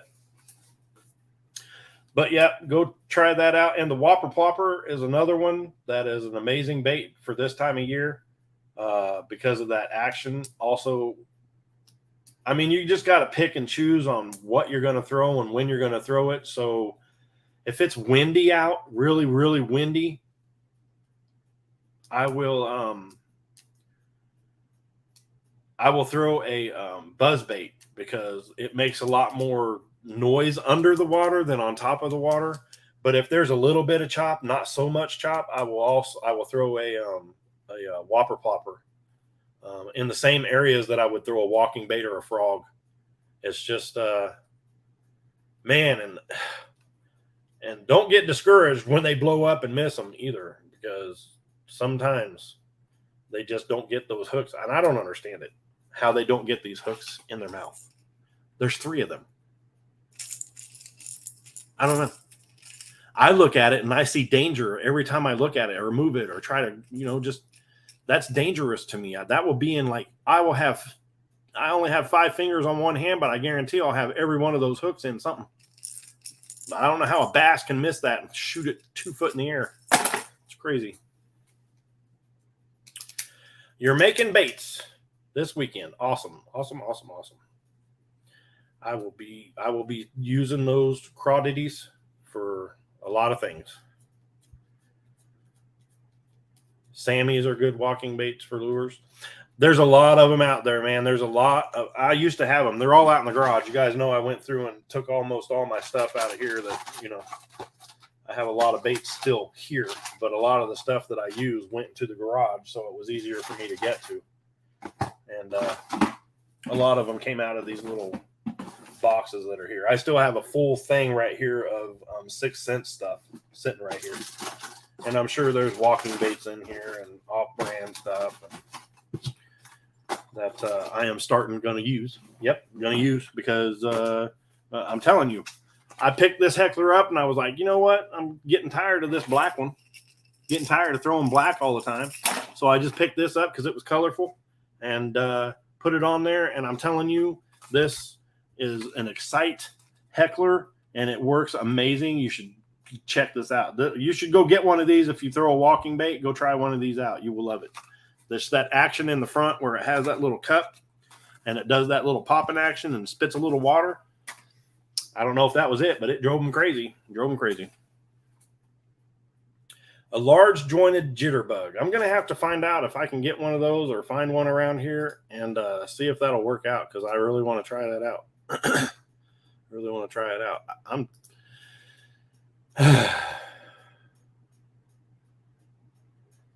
Another bait that you want to throw this time of year is what is it called?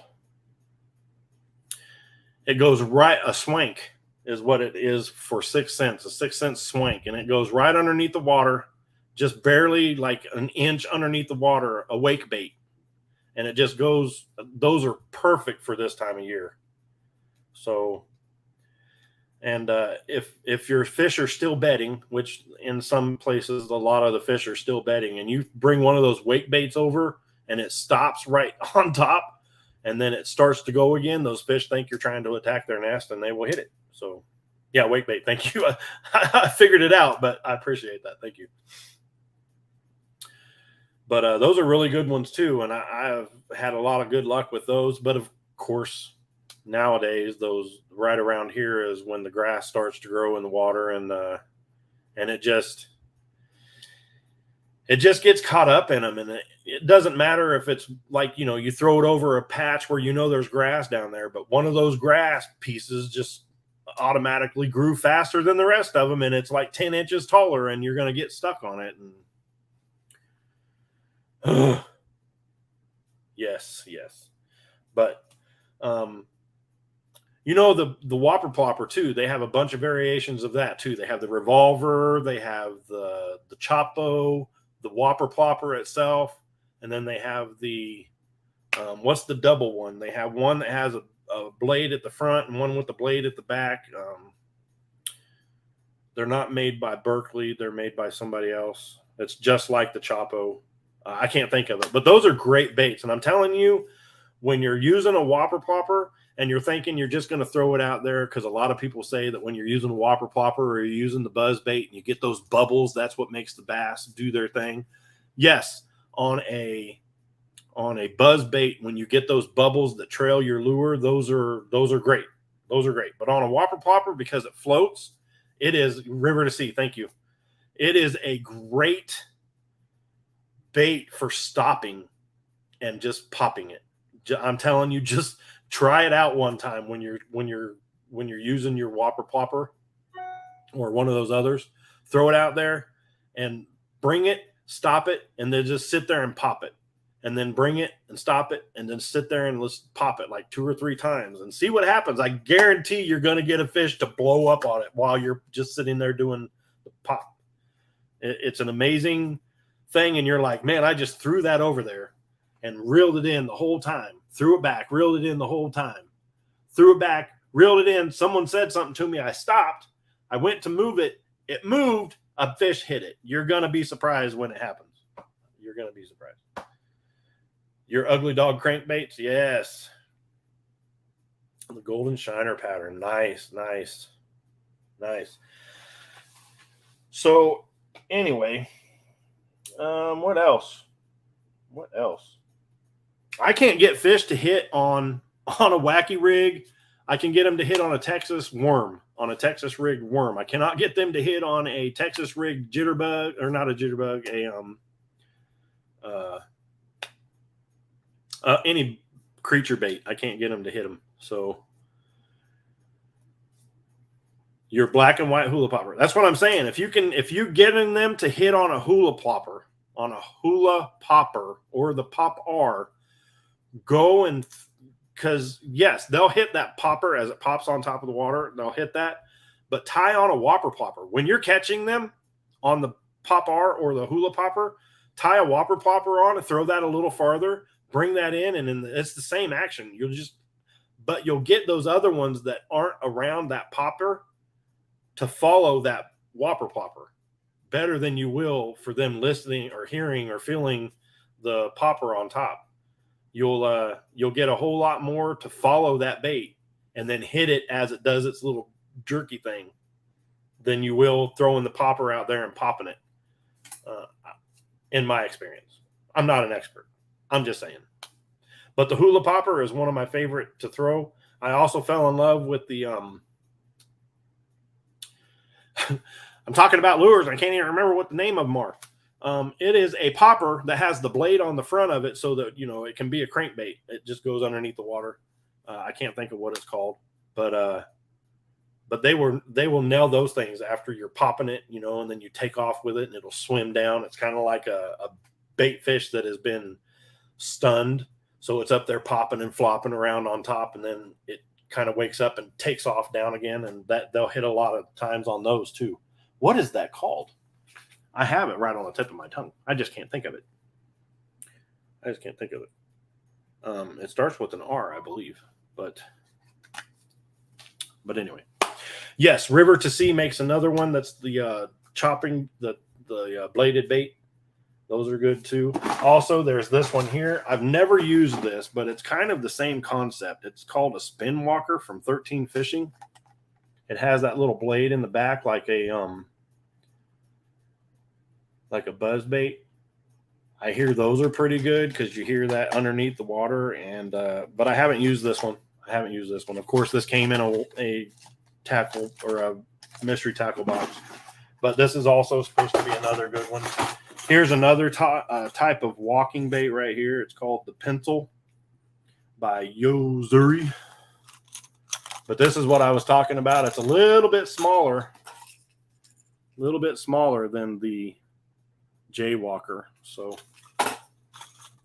but it's another one. The reason it's in here is because this is one of the ones I want to get to use. See, here's a Chopo. Got a Chopo right here from Berkley. What else?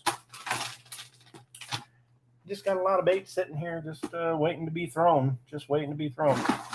So you use the Pop R.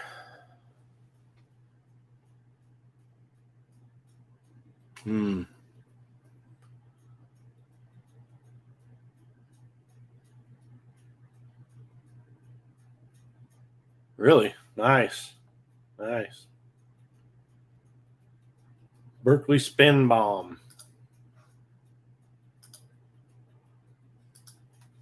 Nice. So, just this time of year, definitely topwater time. So, if you're catching them up close to the bank on your walking frog, tie on a walking bait. Throw it. You can throw it up to the bank and then bring it out from there. But I'm just saying that if you're catching them or getting strikes up at the bank, the fish are probably a little farther out too. So, and they will nail. If you've never caught a fish on a walking bait, oh my goodness, it is amazing. If you never caught a fish on a topwater frog, oh my goodness. And the spectacular blow ups that you get with topwater baits is amazing. Poppers, walking baits, whopper plopper. I did find out that the other day they were just slurping my bait in. Guggen makes an amazing whopper plopper. I don't have any of those, or I didn't know that. I know they make a clickbait for Berkeley or for the thing, but man, I'm telling you, this time of year, go out. If you're going fishing, go out and throw a it's not even spawning season there yet. I know it's crazy around the time of years and stuff like that. I apologize. I know you're over there in PA and it's just not as warm as it is here. So yeah, you're right. You're right. It is kind of weird, but hey, when it comes out, take what I'm saying and go and try it out, especially around your lily pads and that lake that you like to go to. I know you're an all-time fisherman and you do a lot of good bass fishing and you know all about those, but in those little tiny openings that you have that you would throw a frog in and around those lily pads, and you take your frog and you throw it in there because you know in that spot there's evidently something below that that's not letting the lily pads grow up, and a lot of fish will sit in that area when you find giant holes in lily pads. Take a whopper plopper and throw it over in there, or a walking bait or a popper. And I'm just saying because those fish are always seeing walking frogs or topwater frogs around lily pads. It's a given. If there's lily pads, everybody that goes to that lake is going to be throwing a water or a frog around in those areas. So the shad spawn, yes. But in those areas that they have those open spots, take a popper out there and just pop it in that one little spot, because they're always looking up and they're seeing the little legs of the frog, or they know the action because they see it all the time. Because if there's lily pads or if there's grass, they're always looking up and going, last time I tried to get one of those, I kind of got something stuck in me.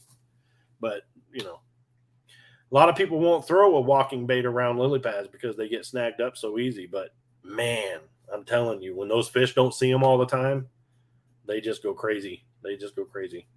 And because it's early in this time of year and nobody's really over here in this area throwing topwater baits, I was killing them the other day on topwater. They were just going nuts over topwaters. So, but that's my tip. If you're catching or getting bites on a topwater frog, go ahead and throw on a walking bait and try it out a little deeper around some other stuff. And I'm telling you, those are the fish. And I wish I would have taken the camera so you guys could see, because I threw it in this spot. I swear I spent like 5 minutes, 10 minutes throwing this frog all around in this area, because it went from where I was sitting. It was, I have my 8-foot anchor, and it was all the way at the bottom of my anchor. So it was about 7 foot. I didn't have the battery. So I didn't know how deep it was. But, and I was throwing up into like a foot of water with the frog, and I was bringing it out. And then there was a grass patch in front of me. And then there was these, it's not what's it called? The funky grass. It was straight up grass, coming out of there. And I was throwing the frog over around all of that. And I was throwing it over by these little bushes and these little stick ups and stuff like that. And I was not getting anything. And so I put it down and I grabbed this walking bait, this one right here. And I threw it over there, and I mean, it hit the water, and I twitched it one time in the same exact spot that I just spent 10 minutes fishing with the frog, and it blew up, and I caught 5 fish in that area. I threw it in that spot that I just fished with the frog, caught a fish there. I threw it back over there in that 1 foot of water and brought it out beside that grass, caught a fish there. I threw it right on the other side of that grass. Once it hit the water, the fish blew up on it. So, I mean, yeah, Hydrilla, thank you. I'm having a bad time with words today. I'm glad you're here. But, so if you're throwing a walking bait and you're getting like or if you're throwing a frog, and just, I'm telling you, throw a walking bait on, because you're going to catch more fish than the frog will get you.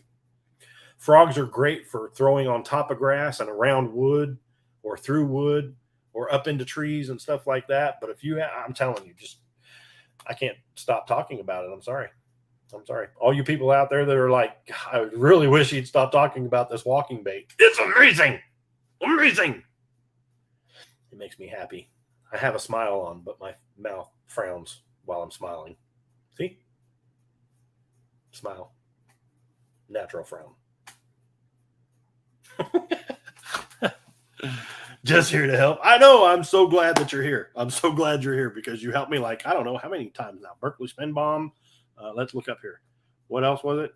River to Sea. Thank you. Wake Bait. Thank you. Appreciate you. Matt. Not that I would forget Matt's name, but that's just one thing you put on there. Appreciate you. Appreciate you being here. So anyway, what else is another good bait this time of year? Man, I know I talk a lot about the chatterbait. But the chatterbait is amazing. Listen, it's an all year bait. It don't matter.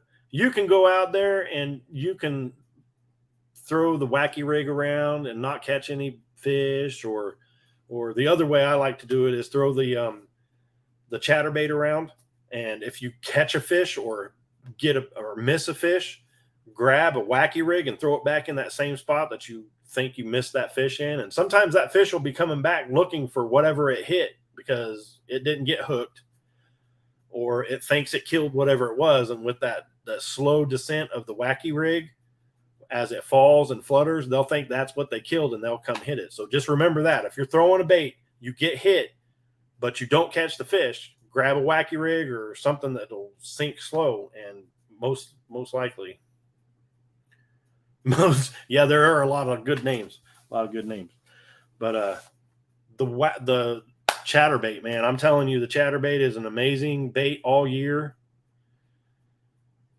I'm telling you, matter of fact, I have a video sitting on here that I showed some of earlier. I showed some of I showed a blow up on the frog on that. And then I showed the one where I got caught with my chatterbait in the hand. That same video has, like, I don't know, an hour worth of throwing the wacky rig around and no bites, none. I throw the frog over in the same exact area, just like I did with the walking bait and the frog. I threw the frog over in the same area. I just got done throwing that wacky rig, and I caught that fish, that frog fish that got off.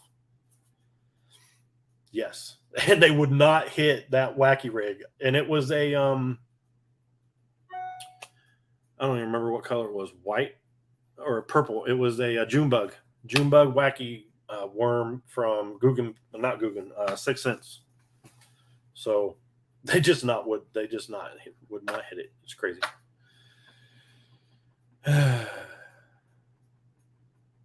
I will send you one. I have tons of just regular chatterbaits, just plain old Jane Z-Man chatterbaits. I have tons and tons of them, because you know me, I will throw them if I run out of my jackhammer. If I run out of the Z-Man jackhammer and I don't have any more, because I break them off or stuff.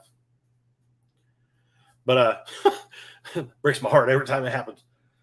I will throw on a regular original chatterbait, and I have tons of them. So if you want one, I will send one to you. Tell me what color. I have all of them.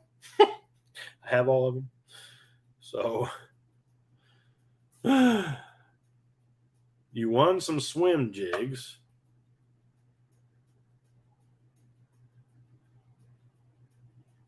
Swim jigs. So swim jig, a great trailer is, a lot of people will use the paddle tail on a swim jig because they're swimming. I don't do that. I don't use the paddle tail minnows. I use a crawdad that has like what Ted has. Ted has some really good crawdads. He also has his U-tails. Those are really good for swim baits because they They show of course, the skirt's going to flare when you're moving it around. Yes, twin trail teasers. You know what I'm trying to say because it's written right over there. That one. The Grub. Thank you very much. The UTEL Grub. Awesome. I mean, I'm not telling you that you can't put paddle tails on, but when I'm throwing a swim bait or if I'm throwing a jig that I'm going to hop off the bottom or stuff like that, I will put a craw on every time. Like if I'm taking my chatterbait out, and you guys know, because you've seen it in some of my videos, that I will put an upside down paddle tail on there and swim that around. If I'm just swimming it around, but if I'm using that like a jig, like I'm throwing it out, letting it hit the bottom and popping it up, that is always going to have a craw trailer on it. Always. Always. Why? Because it gives a little more action, and that shake that comes off of when you pop it up is exactly what a crawdad does when it's trying to get away from something. And, you know, they go backwards and they do that whole flat, flat, flat, flat, flat thing. It's just the same exact thing a chatterbait does when you pop it off the bottom. So try that out on your swim jig. So when I'm using a swim jig, I like to let it hit the bottom or just barely off the bottom when I'm swimming it. And if I hit something, I will pop it up and let it fall back down and then give it a steady reel so that it's just barely off the bottom or off of whatever it's hitting. What do you got? Look, they came to see me. Now you guys can stop listening to me talk and I can show you the babies. This is my ball wherever I don't see anything. You like this ball? Yeah. This is a good ball. Yeah. When I was a baby, I used to shoot. When you were a baby, are you a grown up now? Yeah, but Oh, when I was a baby, I used to shoot this somewhere. you used to throw it somewhere? Yeah. Oh, okay. And then I just break something. You broke something? No, when I was a baby. Oh, when you were a baby. When I was a baby and I had this ball. When I was a baby and I had this ball, I broke something. You did, yeah. What was it? Well, You want to say hi? yeah, when I was a baby, Okay. when I was a baby, I broke something. Say, don't say anything about my eye. I said anything about my eye. I'm just fine. Say, I'm just fine. And then, Yeah. Say hi, everybody. meow. Meow.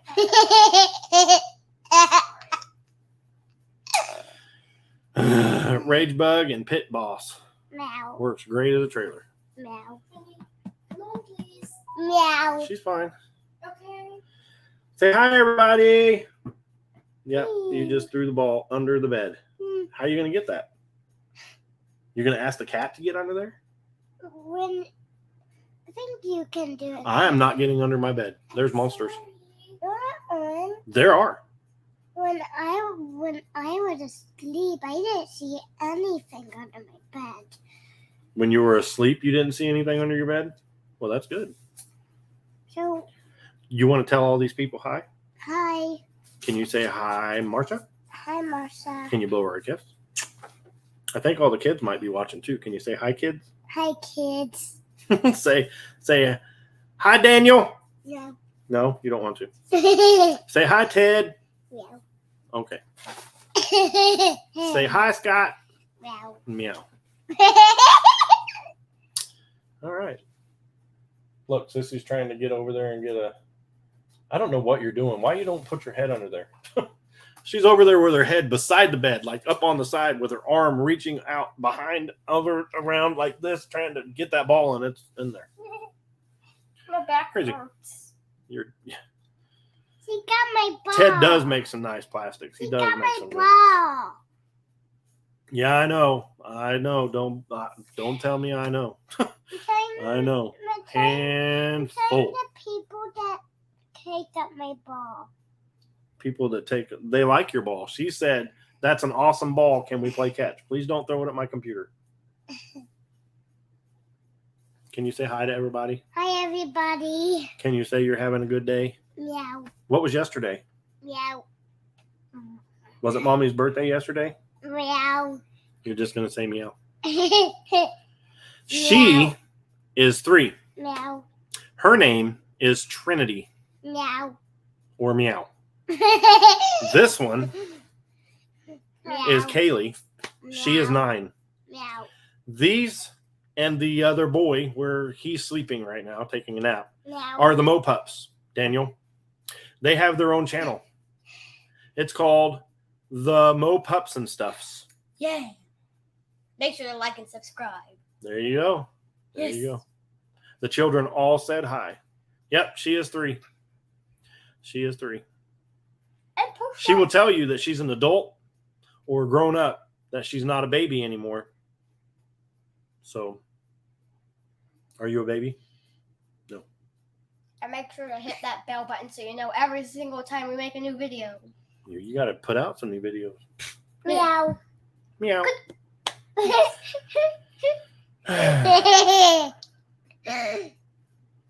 Meow. You're crazy. So anyway, if you haven't seen any of their videos, go check them out. They're fun. I video them doing their thing. It's on their channel. She loves to sing. Go watch some of those shorts too. Meow. But Not the kind you wear. she said, "How are you? I'm good. I'm Kaylee. Your daughter is making her confirmation tomorrow." Nice. Meow. Please, I know, right? I know. You should watch their videos. They're crazy because they will be walking around the house and Jaden will just be hopping on one foot and he'll go like and subscribe if you want to see me walk on one foot. There's no cameras around. He's just doing it. It's crazy. Like and subscribe. Yeah, I think I can. Hold on. Meow. Stop. Nobody wants to hear you say meow. They want to hear you. Actually, no. No, I can't. Because, I messed all this up earlier today. So, hold on. I can.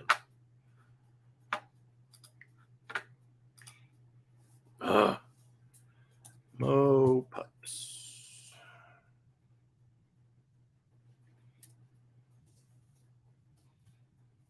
They're watching you just stare at the screen right now.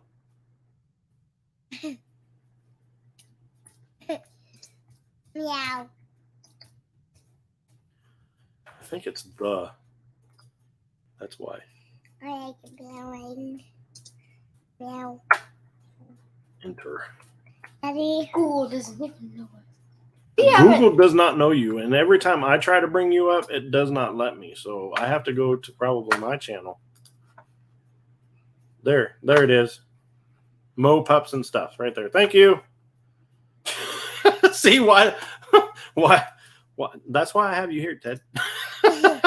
See, I'm glad you guys found it. Because when I bring it up, and they're my kids, when I bring it up, it shows me a whole bunch of other Daddy. stuff. I tried Googling us and it didn't show Your anything. cream into six purple. It just looks purple. You're just so. And now it's six white, and now it's purple and white. Yeah, Purple, yeah. white, yeah. purple, white, purple. White, purple, Your meow is adorable. Don't get her started. white, purple. Okay. All right. Oh, Did you just smack her? No, I smacked this and Oh. I wanted to see if it was gonna glow, but it didn't. You guys saw that. Oh, now it's glowing. So anyway. This has Hey, I think Alvin's here. Do you want to say hi to Alvin? This has it so hard. They take it over. They take it over. Now his is so hard. One time I had to go do something and Kaylee took over the screen and I couldn't even get my chair back. Her and Trinity. Kaylee gonna steal the chair if Daddy steps out of it. I'm not going to. Well, you better sometime soon because Kaylee wants to steal the spotlight like she always does. You're crazy. All right. Can you tell them you're going to go play? Meow. Say, I'm going to play now. Meow. Tell them bye. You're meowing. I don't know. Hey, can you sing Elsa? Meow. Super. Do you want to tell them about the fishing lures that I like to use? Meow. Did you know that's actually very offensive in cat language? That's very offensive in cat language. You speak cat? Of course. Yeah. Salem is my mental advisor. Your mental advisor? I don't know what that means, but You don't? yes. Salem's our cat. Eh, eh. Okay, please don't throw that at my screen. They're looking at my ball. Yeah, they are, but please don't throw I it. don't know what a mental advisor is. All right, say bye. Meow. She said, "Can we play ball?" No. Just All gonna right, break say the bye. screen. Bye. If I don't know Bye. actually what that said. Ah. Bye. Yeah. There you At go. least somebody appreciates me. I appreciate you. I know. Somebody else appreciates Oh, somebody me. else. I really do appreciate your appreciation, though. Appreciation. And there you go. And then we have the little boy, Jaden. He's a lot of fun too because he's super smart and things that come out of mental advisor. I don't know what I this don't is. know. All right, go on. He smacked me. See in you the later. stomach. Have fun. Bye. Shut my Hey, door. What the heck is this? I don't know. Oh, it's mac veneer. Is it? I'm gonna eat it. No, don't eat it. Come here. I ate it. All right, thank you. You're welcome. I don't know what your sister's out there beating on, Merry but something. Christmas. Merry Christmas. Bye. Hands full. And that's what I do all day long. All day long. Because I'm a stay-at-home dad. That is my life. Right there. Well, and the other one. And the dogs and the cats. You won't believe what just... Wait a minute. No, she looks just like me, Ted.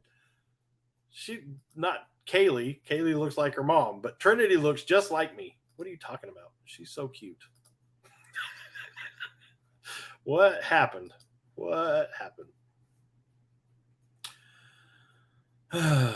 I do know what a green sunfish is. They're called sun perch.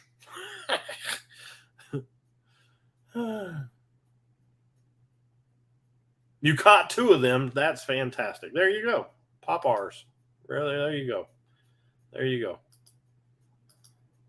Well, now you need to get a walking bait. And in that same area that you just caught those 2 perch, 2 bluegill, 2 sunfish, 2 whatever those things are, throw a walking bait over there, and I bet you're going to catch a bass. Just saying. Bet you're going to catch a bass. They look just like it. Oh, you need a mental advisor? You can use my cat. I will, he's open for business, evidently. He's open for business. But those are the Mopups. You guys love them, know them. I don't know what happened. They have tons and tons of videos. Matter of fact, you should have seen them the other day. You should have seen them running around the house with their little, they have, I think you guys have seen them. Their little, what are they called? Ted? What are those little computer things called that they run around with? Like all over the place. I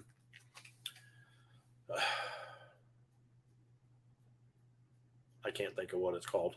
But anyway, they have them and they run around with them. And they were taking videos of everything. And they said, "Daddy, do you care if I take your video?" And I was like, "No." And they were like, "Okay." And then they were like, but when you go back and look at it, it's of them taking the photo because they think that they're taking a picture of me because they can see me or a video, but it's actually pointed back at them. So it's them saying, "Daddy, can I take a video of you?" And that's Trinity's. Jaden does pretty good on his tablet. Thank you, tablet. But they're running around in here with their tablets the other day, taking tons of videos, and they want me to upload them and put them on their thing. And I will get around to it, but there's a lot of them. A lot. Like, you don't even know. iPad. But it's not an iPad. It's a tablet. It's from Samsung. But yes, I wish I would have got them iPads. They have more memory. They have a lot more memory. Yes, somebody said videos. If you guys want to watch videos, I have the wheel. It's right here. Right. Well, you can't see that, but I can. But the wheel's right there. And if you want, we'll put your name on there or we'll just play videos. It don't matter to me. I've said it like 100 times that people can go on there and say, "Hey, put a video." I'll do a video and stuff like that. So up to you guys. I can sit here and talk all day. I've got the lungs of a whale. I think that works. On a top water. Well, that's awesome, Lane. That's awesome. That's awesome. That makes you a multi-species angler. You know that, right?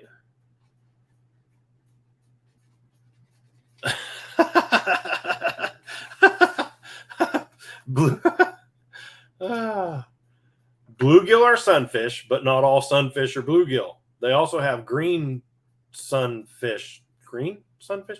I call them all perch or sun perch or stuff like that. That's how I get by. Or fish. Fish works. I know it don't make sense. That's why I get confused and yelled at when I try to talk about them. The one was your personal best. Did you put it on Fish Brain? Because I'll go back and look at it later. All right, Marcia and kids, have a good one. Green sunfish are very aggressive. They're also called what? They're called shell crackers. I think that's right. I'm not sure. But Sunfish King was catching them the other day, and I was trying to talk to him about that, and they're mean. Rock bass are also like a bluegill or a perch or something. They're mean too. Let's go. What do you mean, let's go? Do you have any videos you want to watch there, Mr. Scott? Do you want to watch some videos? What do you got there, my friend? You got any good ones? Let's go over to Mr. Scott Walmax, Mr. Texas Walmack. He says he wants to watch some Bedadios, so we're going to go over there. We're going to go over there and see what he has. Do. Some old man. Welcome in, Mr. Man. She said hi and bye. Let's go over here to Mr. Scott Walmack's channel. Mr. Texas Walmack. What is this every time? How about you just stop it? Try that out. Mr. Texas Walmack is motorcycle riding videos and bass fishing shorts. He's got a lot of stuff over here. He's got videos. He's got some shorts. Trout and bass fishing. Let's see. He's got shorts over here too. Look at all these shorts that he puts out. Holy cow. Those all look like the same bass there, Mr. Man. Those two look almost identical. That one, look at the belly on that thing. Holy cow. Holy moly.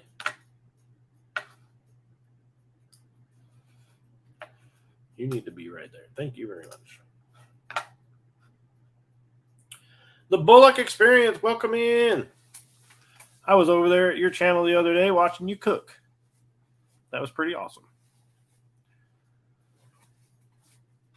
Small, that's right. That's what I try to call them, but I get yelled at saying that's how you're going to get all your stuff is throw them some. Okay. Let's play this right here. Let's play this.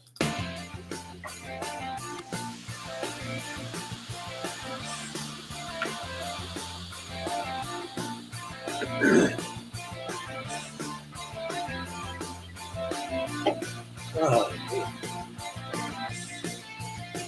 look at all these fish this guy catches.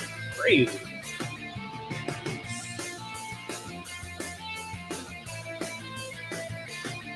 What was it you made over there? You made some I can't remember what you were making. It was just yesterday, I think. You had a big old pot. People were yelling at you because you were going to put a metal spoon in there. And I can't think of what it was called. Maybe it wasn't yesterday because yesterday I was hanging out with Crystal. Tuesday. But anyway, go check out Bullock's Experience over there. Go over there and check out some of his stuff. Yes, that's it. Shrimp and red gravy. Oh, shit. Already went through. Hold on. That is a lot of, look at these bass that this guy catches at night. Look, rare day photos right here. Rare day photos. Rare day. Where is your giant bass that you caught? Was it this one? Was it the one I just played? Here.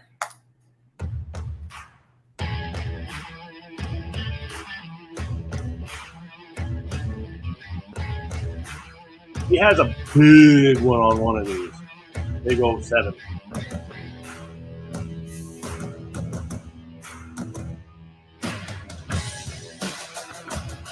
But what I think is fun, and I don't like talking over people's videos, but he's not talking, he's just got a little bit of music, is watch his face. You can tell when the fish is a big fish because of his face. See?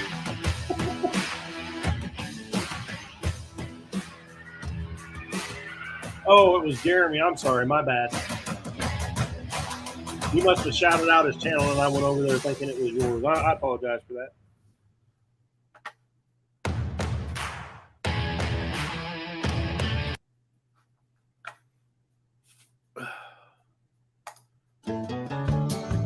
There you go.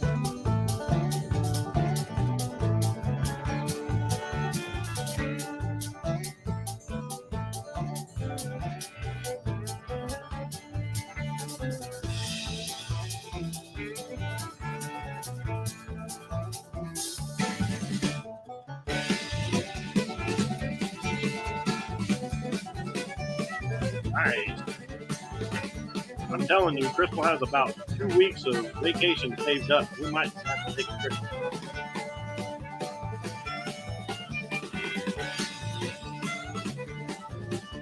Play the most recent one. Okay, I will. River Rat, welcome in.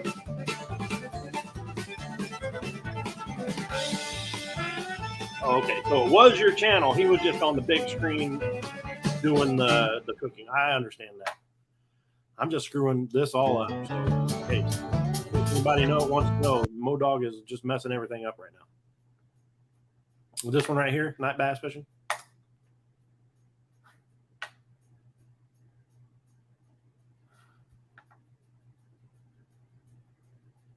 Oh, this one doesn't have any music with it? Or did it? No.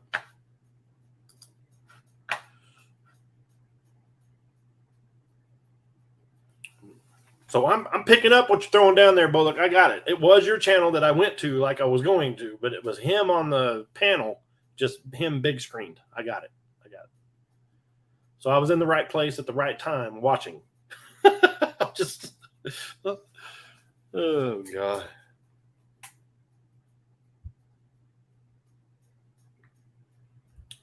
Check you out. Okay, after this one, we will go over to your channel and see what you got there, buddy. We will go over there and check it out. Man, but I'm telling you, if you guys want to know about nighttime bass fishing, go over there to Mr. Texas Womack right here. Go over here to this channel and just go look at the bass that he does. You can also hit him up on FishBrain. He's got his little thing down here. Oh, no, he doesn't. He doesn't have his thing to the FishBrain. But go check him out on FishBrain. Hit him up on the messenger over there or on his Facebook. You can do that. And or no, he doesn't have Facebook. But check him out. PM him. Ask him how he catches all these fish at night. And he will definitely let you know how to do it, what technique to use and stuff like that. Because the man does tons. Well, and his dog. Tons of fish at night. These are all nighttime fishing. All nighttime fishing. Well, except for these two here. Rare daytime footage. Rare daytime footage. But go over there, hit that subscribe button, hit that bell, and you won't miss any of these run-throughs of his fish. But if you really want to see them on a daily pictures, go over to his FishBrain. It's also Texas Womack on FishBrain, and you will find him there. And man, he's got a lot of nighttime fish over there. So go check him out. He's amazing. Matter of fact, he's getting ready to go fishing here in about an hour. So yes, sir. He does catch some tanks. He does catch some tanks. Oh, that's old. What's old? You said the new one. Mr. Scott. Which one? Sorry. All right. Let's go back over here. Hold on. I didn't play the right one. He said that's an old one. I don't have any new ones, man.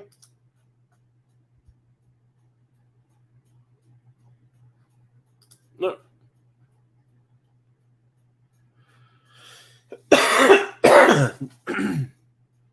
This video was 3 weeks ago.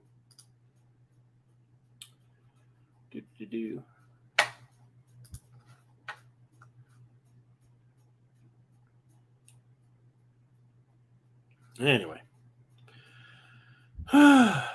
Yes, I will definitely go over to your channel, Bullock Experience and River Rat. Yes. I think I played the wrong one or something. Did I, Scott, play the wrong one?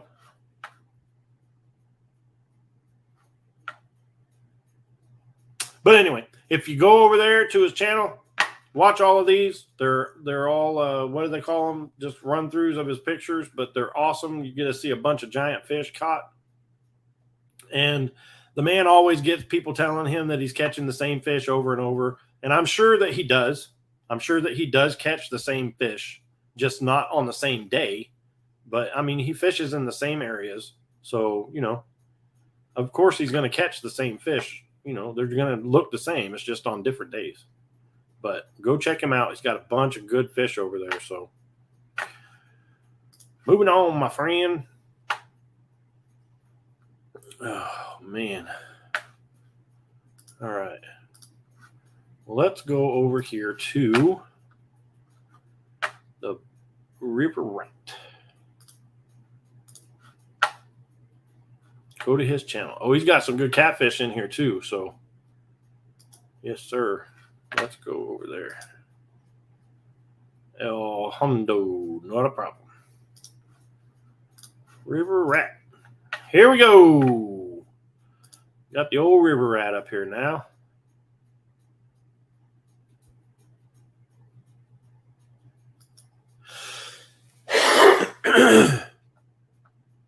All right. If you need my address, it's Ernest Smith, and the address is 517 Oleta Drive, Dallas, North Carolina. And his email, or you can find me on Facebook. I enjoy fishing and showing what I do to others who do the same. I love supporting great people and their channels. I really enjoy people, company, and chatting. But I wish I could just fish all the time. I just love it so much. But if you like what I do, check me out. And I don't ask for anything, but if anyone feels like supporting me, I do have a Cash App now. It is the Cash App. Thanks, everyone. I hope you enjoy my channel, and always, God bless you all. River Rat 3030. The man is amazing. He's got 13,411 views. 156 of them got stuck over there on his channel, which is amazing. If you like what you see, hit that subscribe button, hit that bell, and you won't miss anything that he puts out. Let's go over here.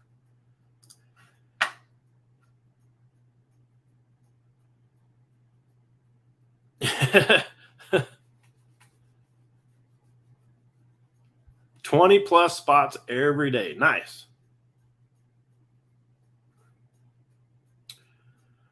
Oh, man. Show El Hondo.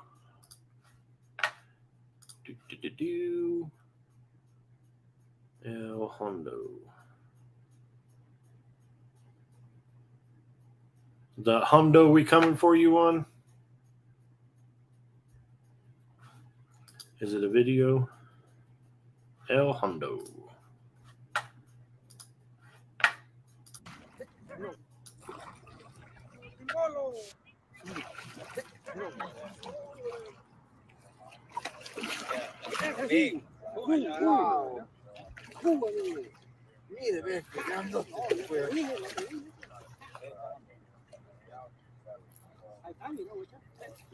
You got it.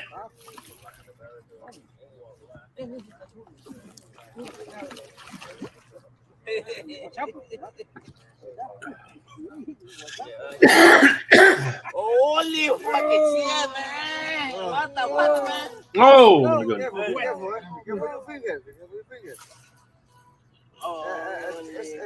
Take it for the safe.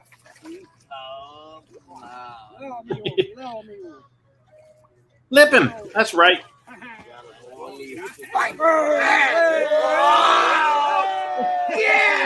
Holy cow, you have a posse out there with you. Good Lord, look at all them people. River rat. There you go. It's not Cinco de Mayo, it's Cinco de Fisho. Cinco de Fish.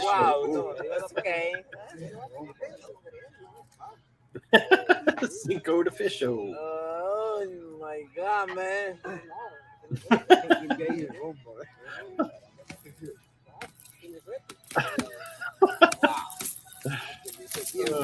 my goodness. There you go. Need these pliers? They are so happy back there. Yeah. No, I got it. Good shit. Oh, man. A party going on. River rat. Hey, buddy. Nice. I told you, didn't I? I told you, didn't I? I told you, didn't I? River rat. River rat. Achigala, That's cabrón. great. Look at him. They're getting a picture with you. Puta madre. Wow, buddy. That's great. The best way. Oh, man. Oh, that's funny. That is so funny. What's this mail call? Is this a good one? I like mail calls. Mail calls are always fun. Can I watch your mail call? Can I play your mail call?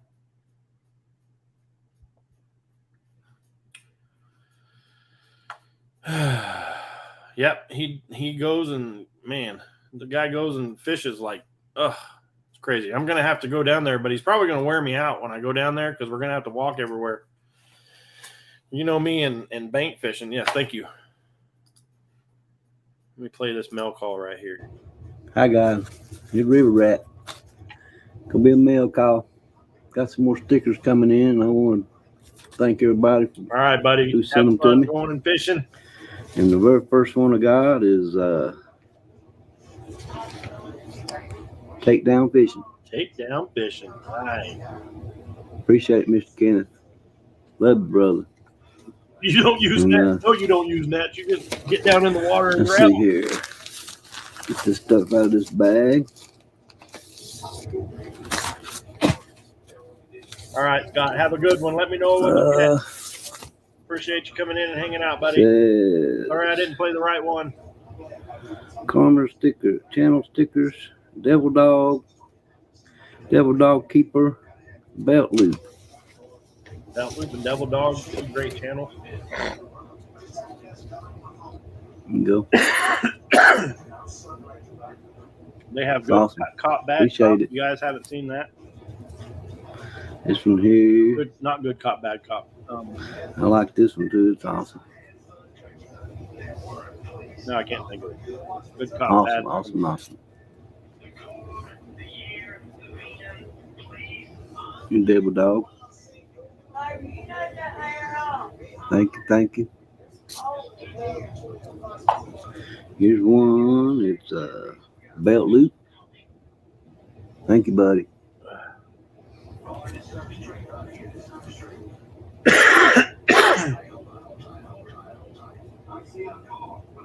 Oh, you're so welcome, my friend. You little critter. Ain't that awesome? His little I dog. love it. Look at here.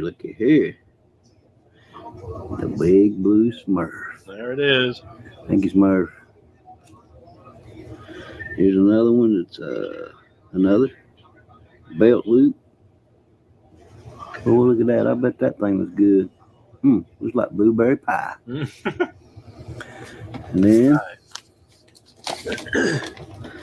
let's see, where'd it go? Oh, it's down here on the floor. Then I want to thank Devil Dog and Miss Devil Dog. Especially Miss Devil Dog, because she's the one that sure is doing all that stuff. But I got my stickers in today that she made for me. And I think they just plumb awesome. Nice. Done a great job. Nobody probably couldn't have done no better to me. I just love them. There they are. Nice. That's the very first one. That goes to Mr. Parker. He gets number 1. He made that for me. He made the logo for me. And I promised him he'd get the very first one.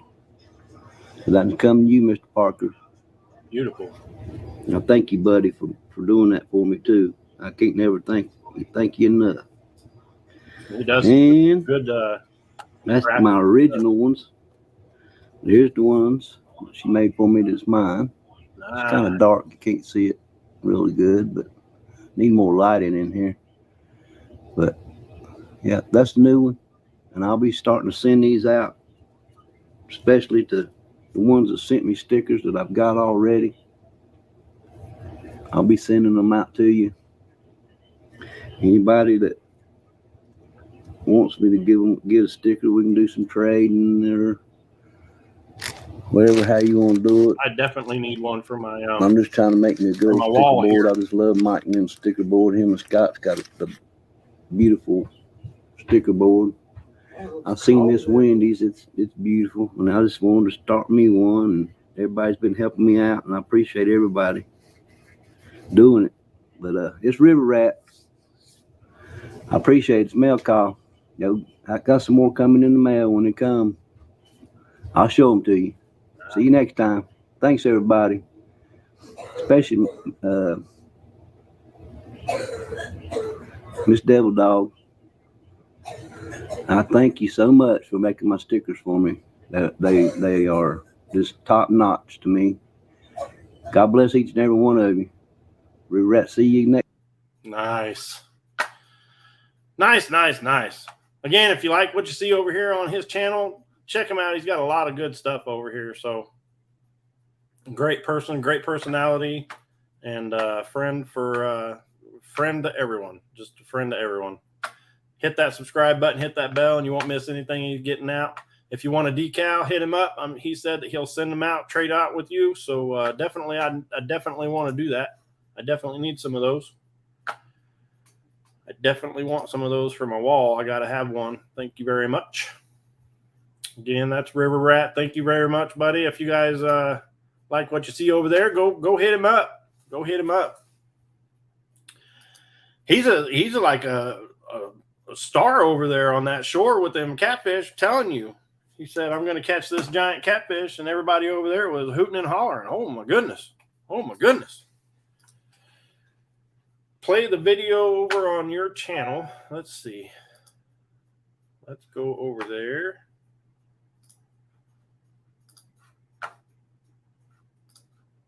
On your community. This one here.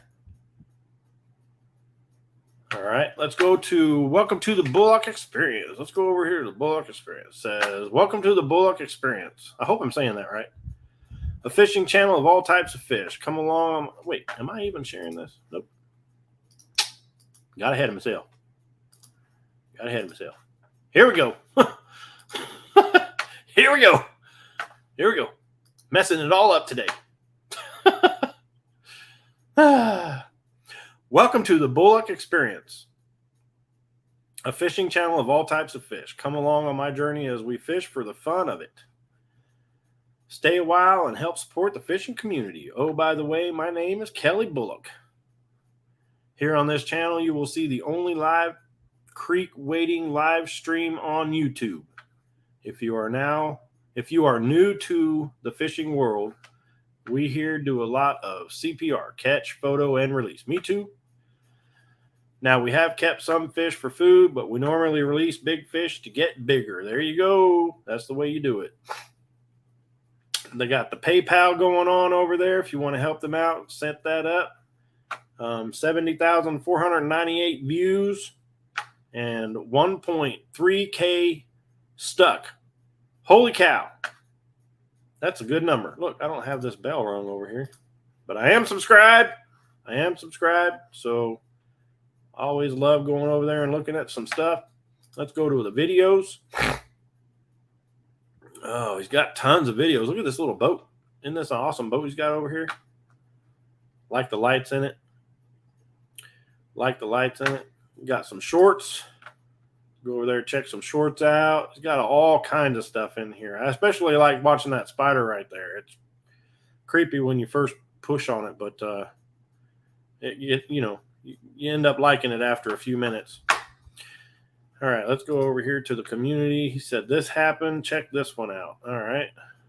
So this is what he wants to watch. I really hate these commercials. Presented by Purina Pro. Time. Here we go. Cody got in the net. Look at that. Look at I hope that. I'm One playing of the right the one. crappie. Got to go back. I'll get them out. Wait a minute. Is that 3 crappie? 3 crappie. Got to go back.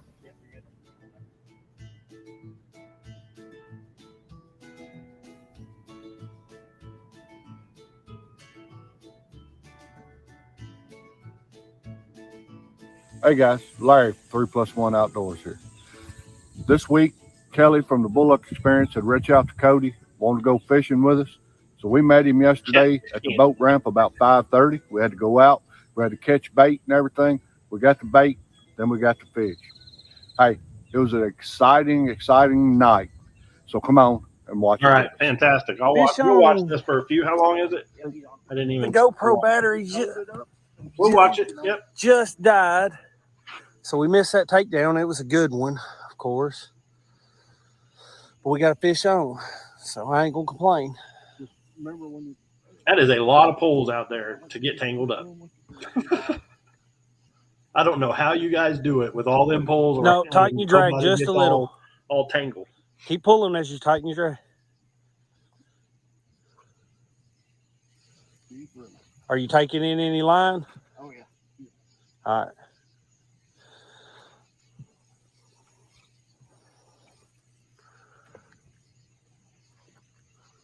Gotta hold him out of that orange and try to pull him over this way if you can. Oh, this way?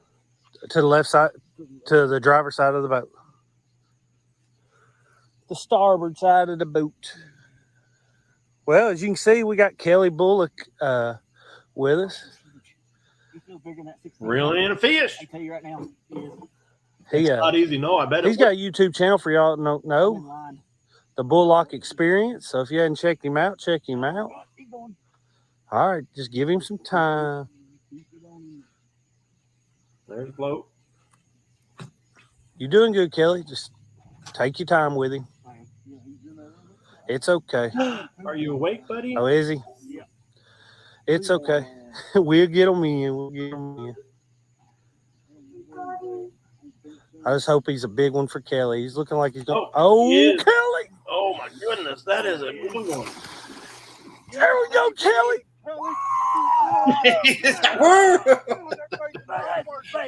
Yeah. That's why I like there you watching go, Kelly. other Don't leave me people hanging fish. on That video, excitement brother. right there, man. Oh, baby. That excitement. That is amazing. I love that. I love that. Yeah. Yeah. That excitement is what keeps me Oh. fishing. Hey, I'm telling you. Or how you watching feel, other Kelly? people or telling people where I fish. I love that.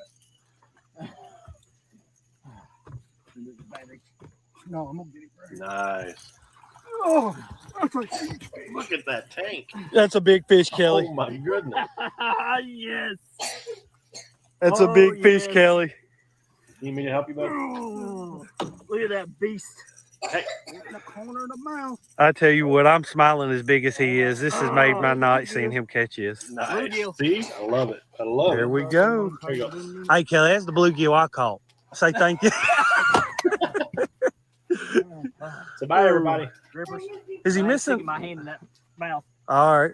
Well, hey, we're gonna get our lines untangled. I'm gonna get him on some grippers, and we'll be right back with you guys. Nice. All right, guys. 47 pounds. Hey, put the link to these guys in there. I want to go and follow theirs too. We come out here with the goal of getting what is Kelly it? on a 20 pounder. His PB was from the last time he fished with us, 16 pounds. That fish looks bigger now. It said 50 pounds on the scale, and the net weighs 3. Nice. Look at that. 47. That's Yeah. a good fish. Here you go. Get back, stand up back there in the light. Let me get a. Hey, hold him up there. 3 plus 1 outdoors. Okay, I'll go check them out. You want the iced one? Hi. Dave, flap his tail around so we can see how long he is. Hello. Okay, they're watching. Yeah, God bless. That's a big old tail on him. That's a big old fish. Bye. Hey, Bye. Kelly, look here. That is awesome. Daddy, move out from behind me. I know- He's just all over me. He's puking. All right, let's get him back in the water. All right, take the video. I'm videoing. I took pictures while I was videoing. All right. Well, don't pick him up by just the jaw. Get your hand under him and hold him in the water until he's ready to go. Just don't let those grips go with him. putting the grips in my hand. That is a nice All right. fish. Oh my goodness. Well, he's still good and lively. Yeah, he is. Yeah, you can just head him right back in. Revive him at the top of the water for a minute. You got to let that trigger go to let those loose. Make sure Don't lose them He's good. grips. He's good.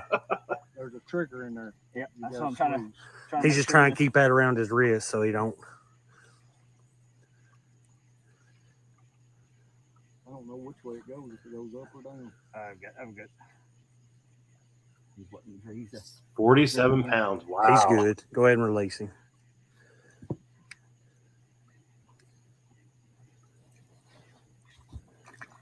Oh yeah, he's good. He's good. Nice. Good depth. All right, Kelly. Little post-fight interview. There you Step back go. there in the light so we can see you. Me all slimed up. Yeah. All right. Tell me how you feel about it. Oh, I'm all slimed up. Guys, appreciate 3+1 for putting me on a major fish. Hey, you did awesome bringing that fish in.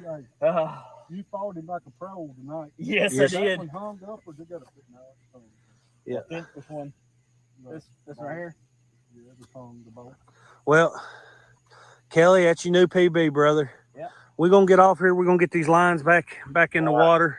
The bite is really slow tonight. But if we don't catch, if that's the only fish we catch tonight, which I caught one little catfish earlier when bait fishing, but he don't count. Yep. If that's the only catfish we catch tonight, this trip was worth it. And you know, I'm so slimed up. he was a blessing. He's the one we Oh, prayed so for. Slimed up. Yes. Nice. And Larry's seats all got covered in puke. Yeah, well, it's on video. It's on video. It's on video. Yeah, that was a bunch. Yeah. Well, as you guys could see, that one fish just made the night worth it. It was so exciting having Kelly on the boat with us. We love taking people out and putting them on good fish. We've had the opportunity to take several people out here lately. Got several people on their new PB. That was Kelly's new PB. I was more excited about it, I believe, than Kelly was. So, hey, we love just putting I don't know. new I people heard on him the boat screaming. with us. I heard If you're ever in the him Barren River area and would like to go out with us, hit us up. We'll see what we can make happen. Hey, as we always say, it's God, family, and the great outdoors. God bless, and thanks for watching. Nice.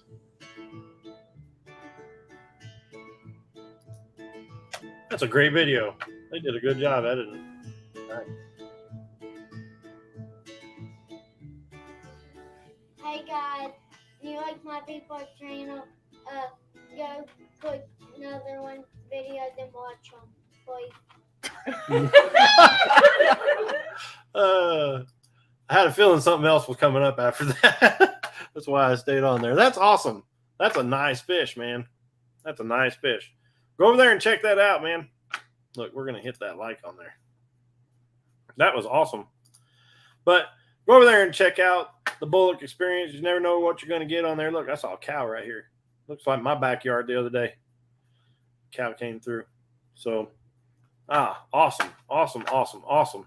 Thank you for letting me play your video on here, man. That was a great fish. That was a great fish. Holy cow.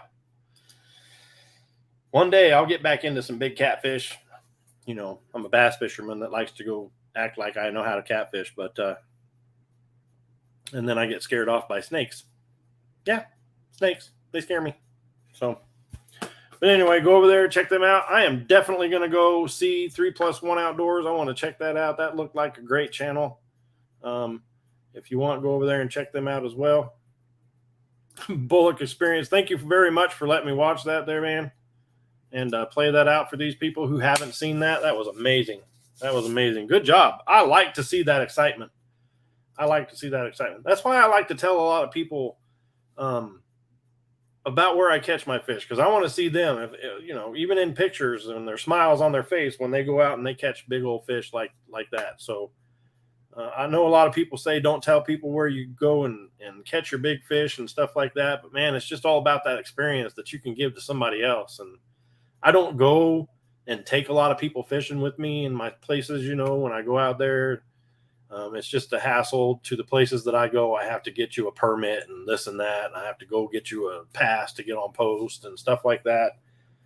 But if I can tell somebody where a big fish is and they can go catch the same thing, that just makes me super happy when I get to see pictures of them doing the same thing. So I'm glad you had a good time out there doing that with them. That was amazing. That's a great video too. So yeah, definitely. You go live in the creek fishing all the time. Nice. Nice. Yep. Only live fishing, creek fishing live. Yes. What you said. All right. All right. Well, if anybody else has any videos they want to play, let me know. We'll go over there and check them out and play them and do that, you know.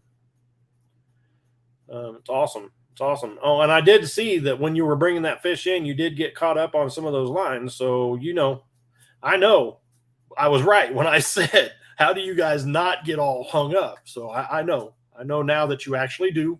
You actually do. And, and it was proven right there.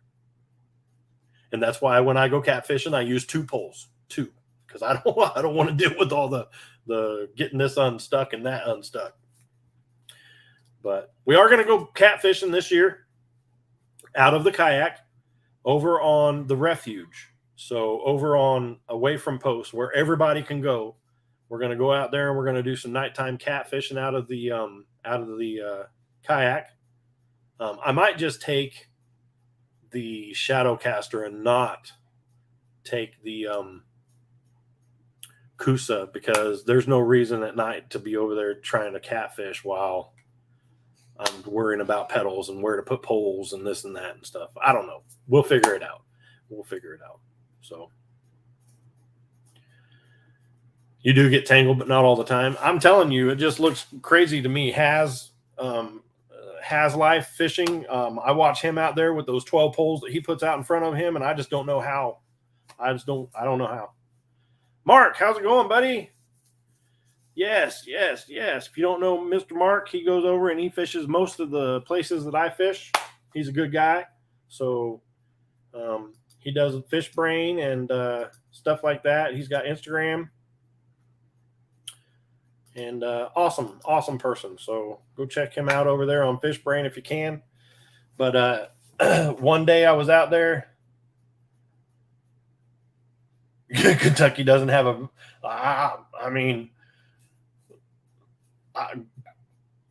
Power to you. Power to you for using like 12 rods and being able to get a fish in without worrying about getting tangled.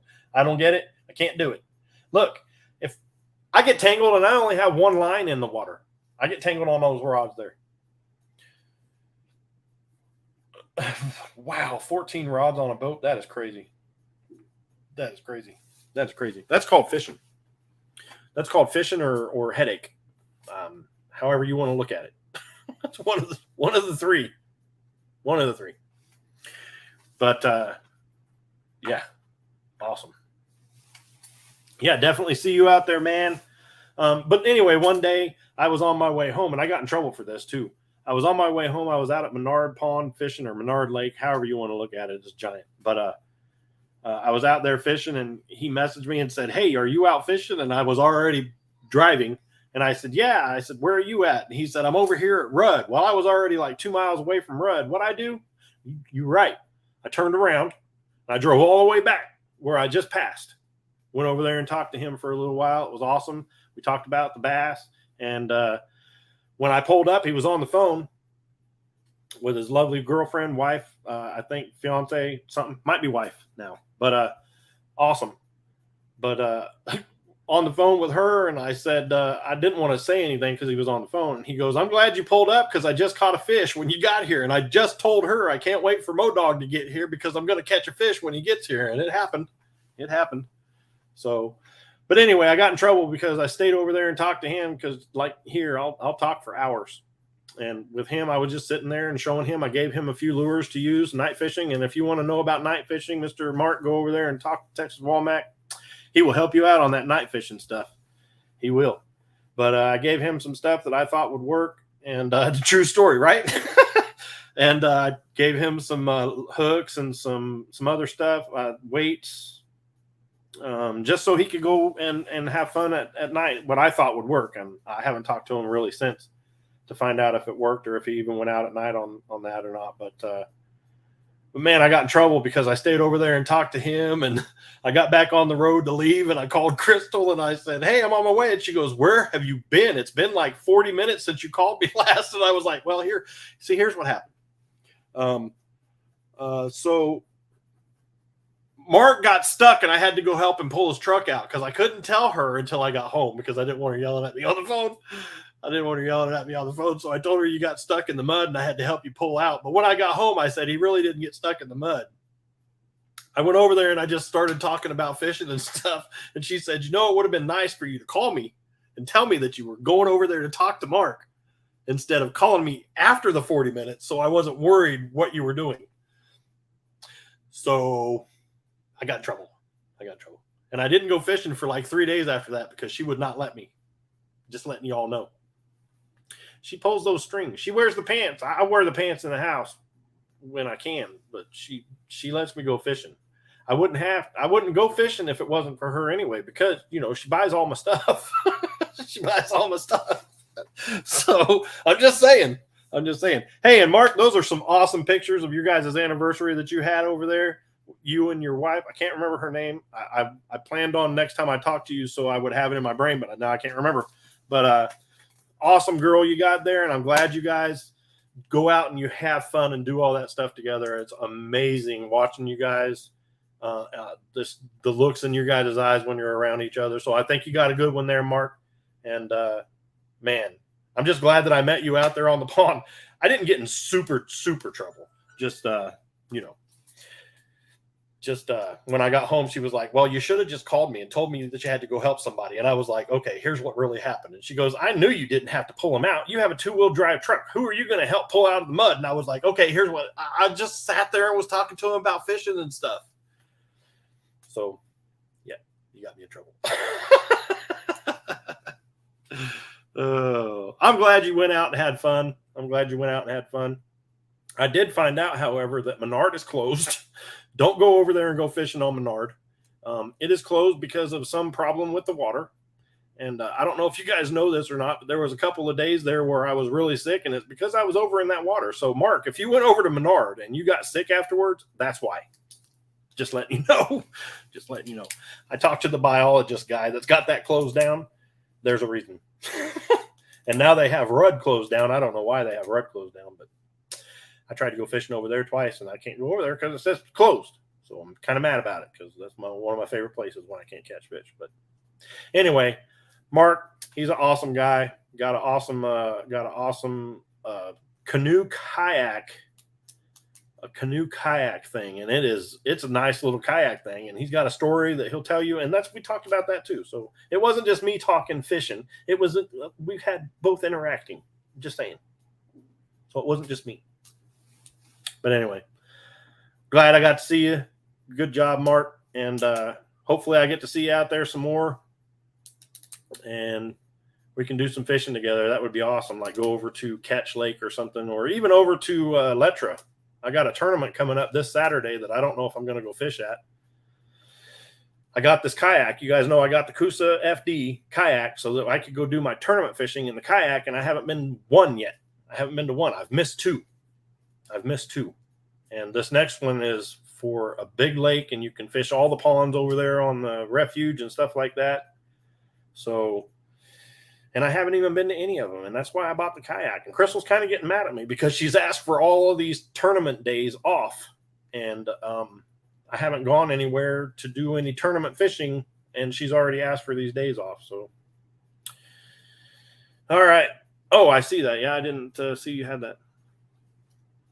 Yep. All right, Mr. Bullock Experience. Have a good one. Thank you for hanging out with us and letting me play your video. That was awesome. That was awesome.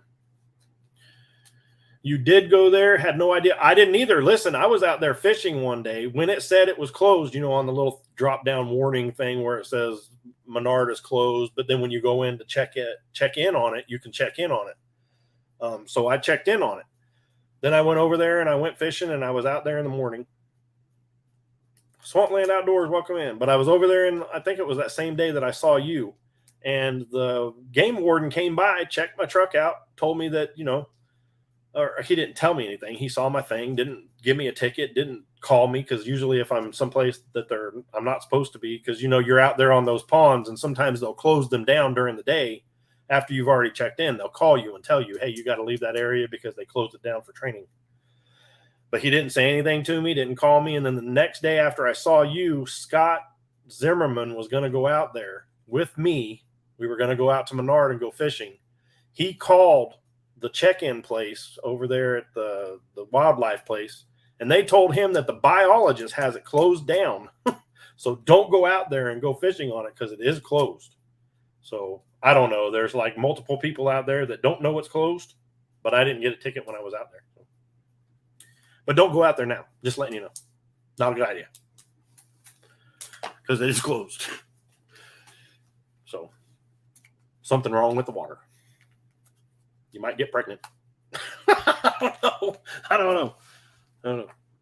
But anyway. Mark's a good guy. He fishes almost all the ponds. And I hope we can get together and go out there and fish together, because that would be amazing. That would be amazing. But anyway. Again, if you guys have videos you want to watch, tell me and we'll play them. It's not a big deal to me. Other than that, I'm going to sit here and talk about something else. I don't know what, but we'll figure something out. I don't even know if I should give away a decal. Yeah, I probably should. I probably should give away one or two or three. Hey, Charlie, Mr. Ugly Dog Lures, when are you coming back with your lives? Do you have a time yet that you're going to be back?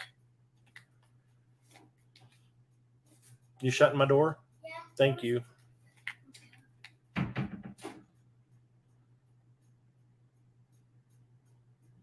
I was actually thinking about doing lives like twice a week or something like that. I don't know if one, I mean, I'm not doing, there's not a lot of people that come in here and watch these, but if I did 2 times a week, I don't know.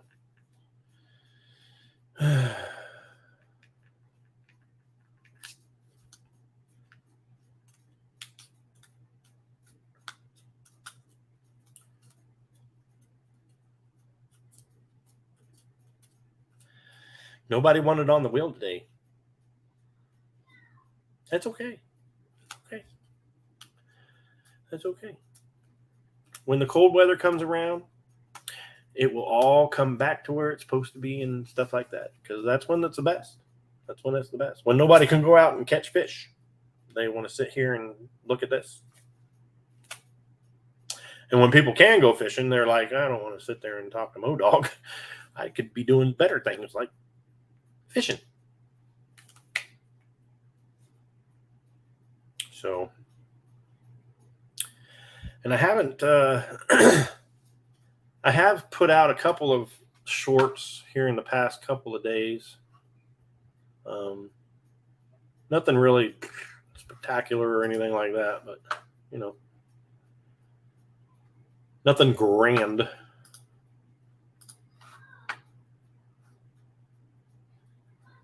Let's see. Oh, the one I bet you would go fishing too. That was a good one. That was funny. Super funny.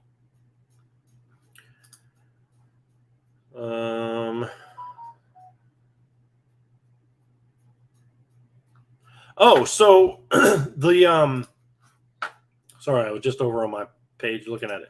The DIY wheels that I put on that little power wheel, it was a good idea, but it's not 4-wheel drive, it's just 2-wheel drive. So being that I put rubber wheels on the back now, the plastic wheels that are on the front, they don't want to turn.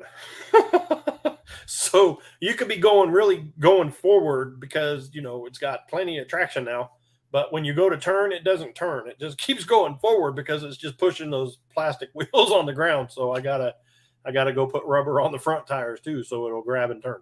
So I don't think I'm going to do a video for that. I might show you a video of it not turning, and then after I put the rubber parts on there, letting you see that, because Trinity is scared to death of it because it won't turn, and she goes like leaves the driveway and tries to turn into the cul-de-sac part, and she just keeps going forward like into the neighbor's yard.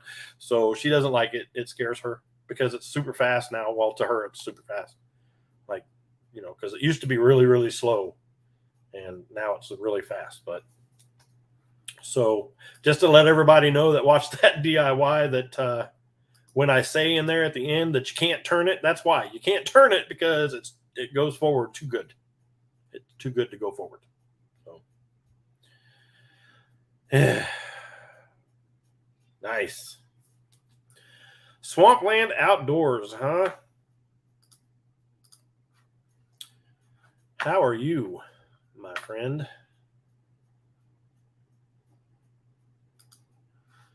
Let's go over here. I want to play a video of mine real quick. I know this is not why you guys came in here, but this video right here, it is only 10 minutes long. We're not going to watch all of it. It is, I think that's it.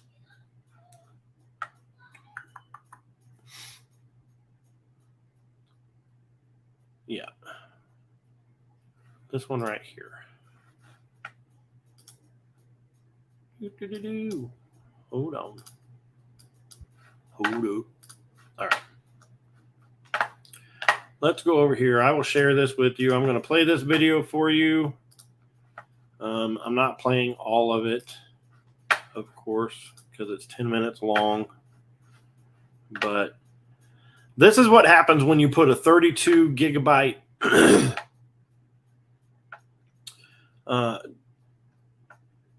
I don't know. I don't remember if it was because I had a 32 in it in my camera and there's no time on it, but this was a time. It's like I was racing against time to get these bites.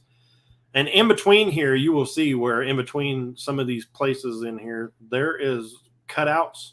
And I actually caught fish in there, but they weren't worth putting on video. And I don't know why I did it. I saw the actual, I have the whole video of this, and the fish that I put on here the other day, or a while back, the fish that I put on here weren't even as big as the ones that I caught that I cut out because they were just off camera and stuff like that. But I'm going to play this for you all just for a few minutes, if you don't mind. Oh, so I caught a fish. I only have a 32 gigabyte hard or memory card in here, so I wasn't gonna record right off, but I caught a mammoth fish. Look at that. That's how you know you're using the right bait, when they suck that thing down like that. Good old frog bait. Yes.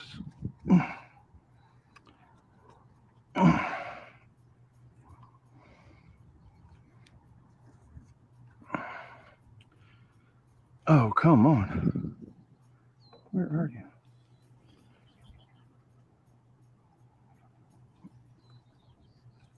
Ah, there we go.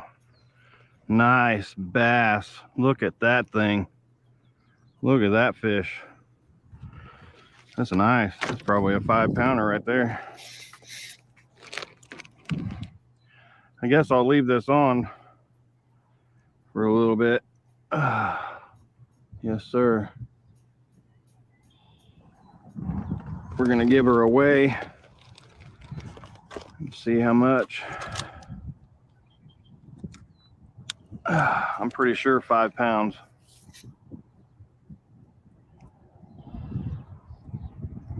Those are from yesterday.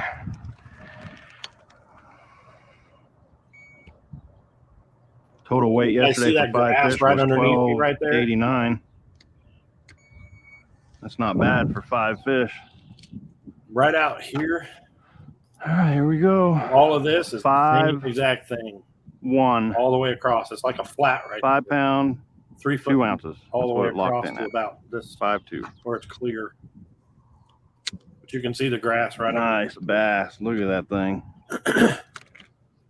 Probably a 6 or 7 pounder when it's full. We're gonna go ahead and throw you back, buddy. See you later. Caught it on the frog. Was throwing the frog out on top of this pad. There's a pad that runs all the way down here. Never mind. I'll It explain used that. to just be one little area of this pond where there was a pad, but now it's grown over all the way out to here. I'm just floating down the middle of it. I just got here like 20 minutes ago, and I was gonna just record when I caught a fish.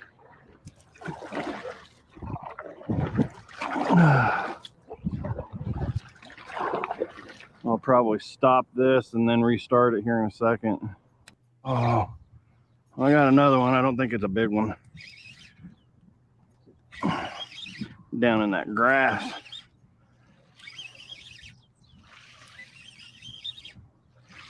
Just a little dude.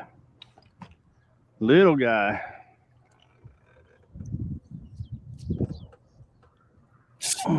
Little tiny dude. Lead sinkers, yeah. No, this was back in Fry June garter, or July brother. of last year. I So, don't know. you know, it was way after Little. spawn and in between when they're We'll get his feeding. picture anyway. It wasn't fat.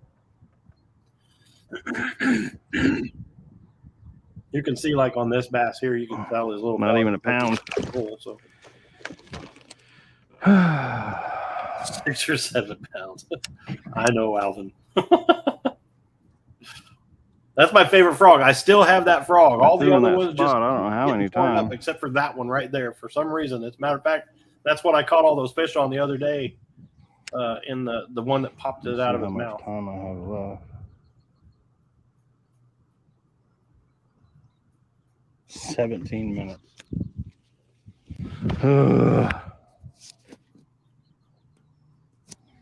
Well, hopefully we can catch a fish in 17 minutes Look at all that cake under. that you guys can see.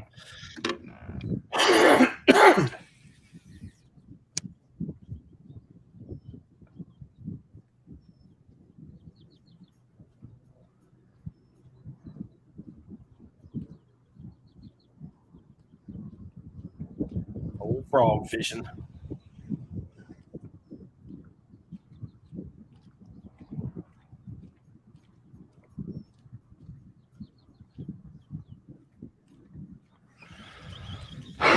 I'll do what I can. 17 minutes, huh? Time crunch. Crazy.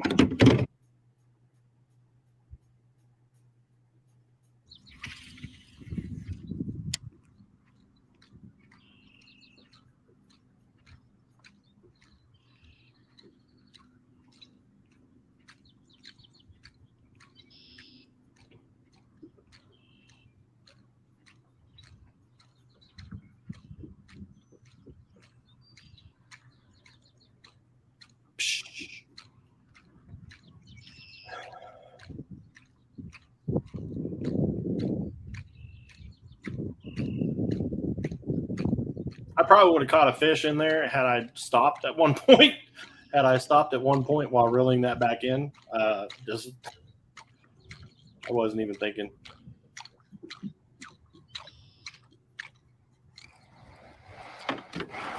Old Jay Walker right there.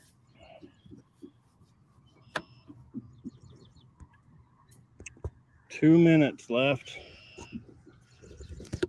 Hopefully I can catch a fish in 2 minutes. I gotta turn the camera off then.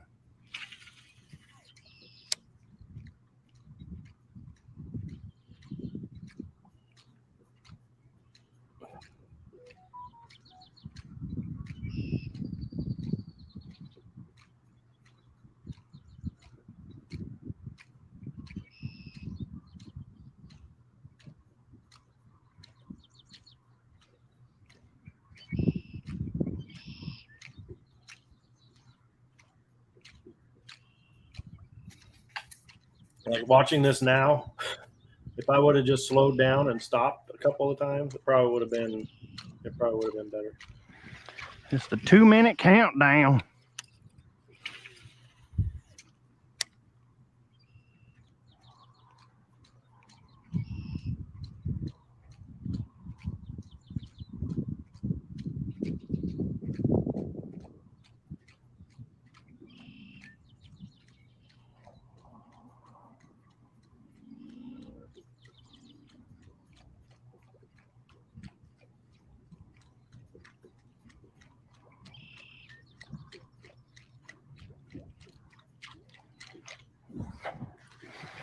Nothing.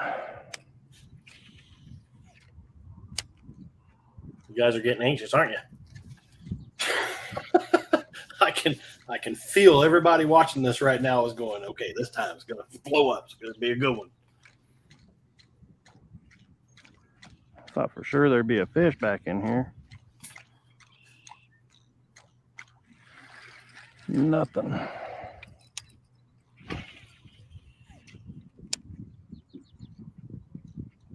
Hey, how's it going, Mr. Man? Mr. Thurman Outdoor Things. Oh, there's one.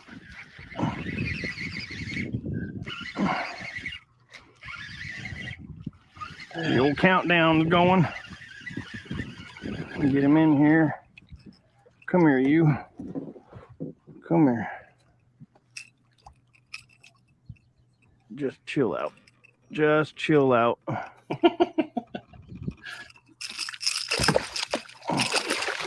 Oh, he's gonna come off. Oh, he just hooked himself again. Calm down. I just wanted to play this a little video of me over at Menard. I said I wasn't going to play it all, and then look, I played every bit of it. Sorry. See, those things scare me. Those walking baits scare me. I don't like bouncing around, buddy. When I catch a fish, I just don't. My fingers have had them hooks in them a lot.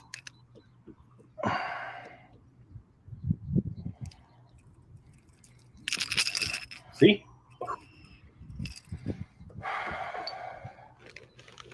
That was close. He almost got me. He almost got me. And I have no idea what I did with my pliers. It's because it's right next to his eye.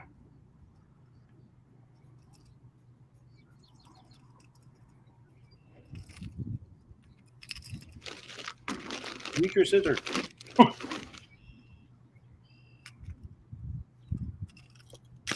Yeah. Ah! Ooh, that would have got me. Gary. All right, another little 2-pounder. Anyway. Let's see what our time is.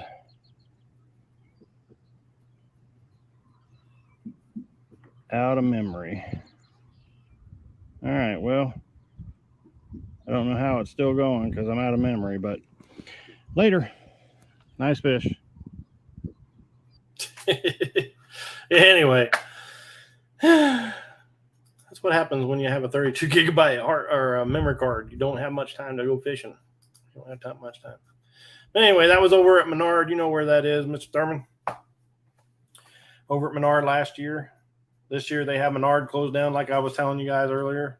Hey, Fishing with Bass Squatch, welcome in, welcome in, welcome in.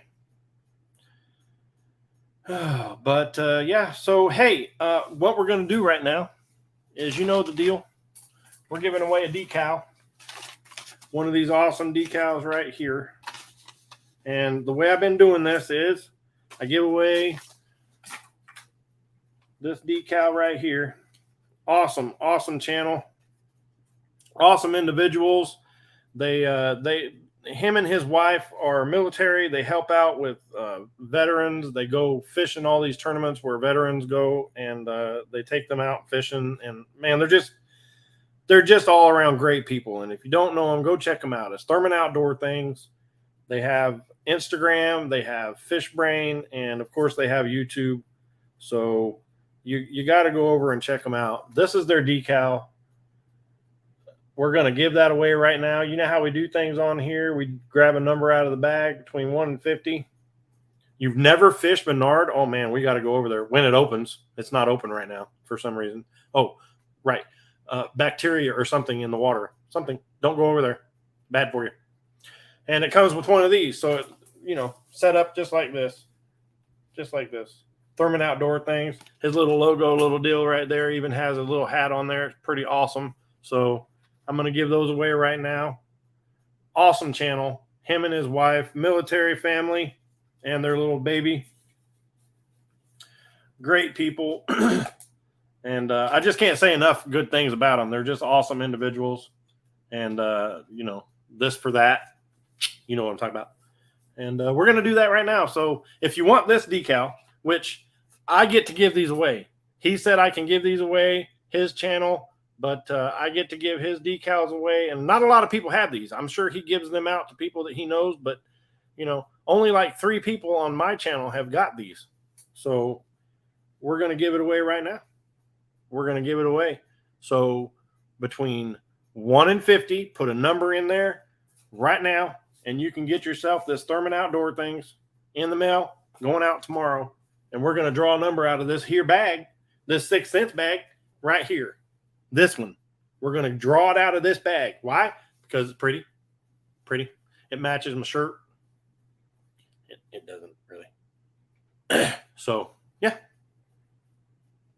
I think the numbers are in there. There are. They're in there. I saw them. And Mr. Thurman, you also can put a number in. I will not send you your decals. I will send you something else like Modog decals or some Chillin' Indiana decals or something else. But you can play if you want to. I can also send you some reef robber right here. Reef robber decals. Oh, you can't see that. Reef robber decals. So if you want to enter, you can get you some of those. But for all those others that aren't Thurman Outdoors, you're going to get a Thurman Outdoors thing. I knew that would get you that one right there. Yeah, because I have a deal with him, and he said that if I give away his decals, you'll have to send him a message, or I'll send him your address, and he will send you your decals. So they won't be coming from Modog; they'll be coming from Reef Robber himself. Because he's like a superstar and stuff. Superstar.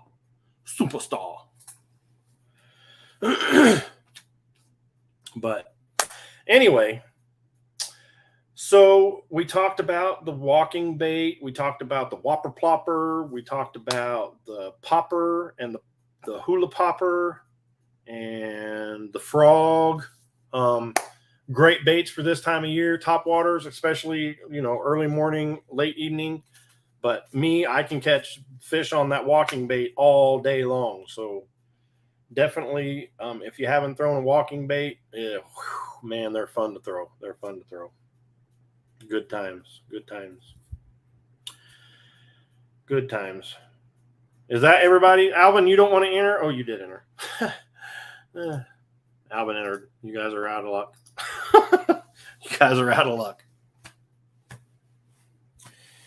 So anyway, what else? I don't think there's much else. The Mopups, they just came in here a second ago and wanted to say hi. I told them to leave. I didn't say that. They just didn't want to stay. They just wanted something to eat and leave. So what do we got here? Oh, we got Rocco Taco too. I forgot about Mr. Rocco Taco's decals. I got those right here too. Man, I got a lot of great channels that sent me decals to give away, and I appreciate every one of you for doing that. It makes it so much fun when I get to give away these decals. So, but if you haven't got a number in and you want one of these decals from Thurman Outdoor Things, they're amazing. It's a great way to show your support for the channel. Go over there and check out their channel. They have a great channel. Like I say, I don't do it justice when I talk about them, but they're great people, and you just have to go see what they do. I love their this for that. They're in the military and they do their thing, and then they get to go out and go fishing and stuff. It's just an amazing concept of them, and they're just a great family. They live like 2 miles down the road from me too. So, and we've never been fishing together really. And we're going to have to change that, Mr. Man. We are. So anyway, all right, I'm going to draw out of this bag now. I think everybody's got their numbers in. Man, my throat is killing me because I won't shut up. That's why I won't shut up and stop talking. If I just took a few minutes and stopped talking, I would probably get more done on here. You know what I mean? Everybody? Yes. Thank you. All right, here we go. Here we go. Drawing a number out of this awesome 6 cents bag.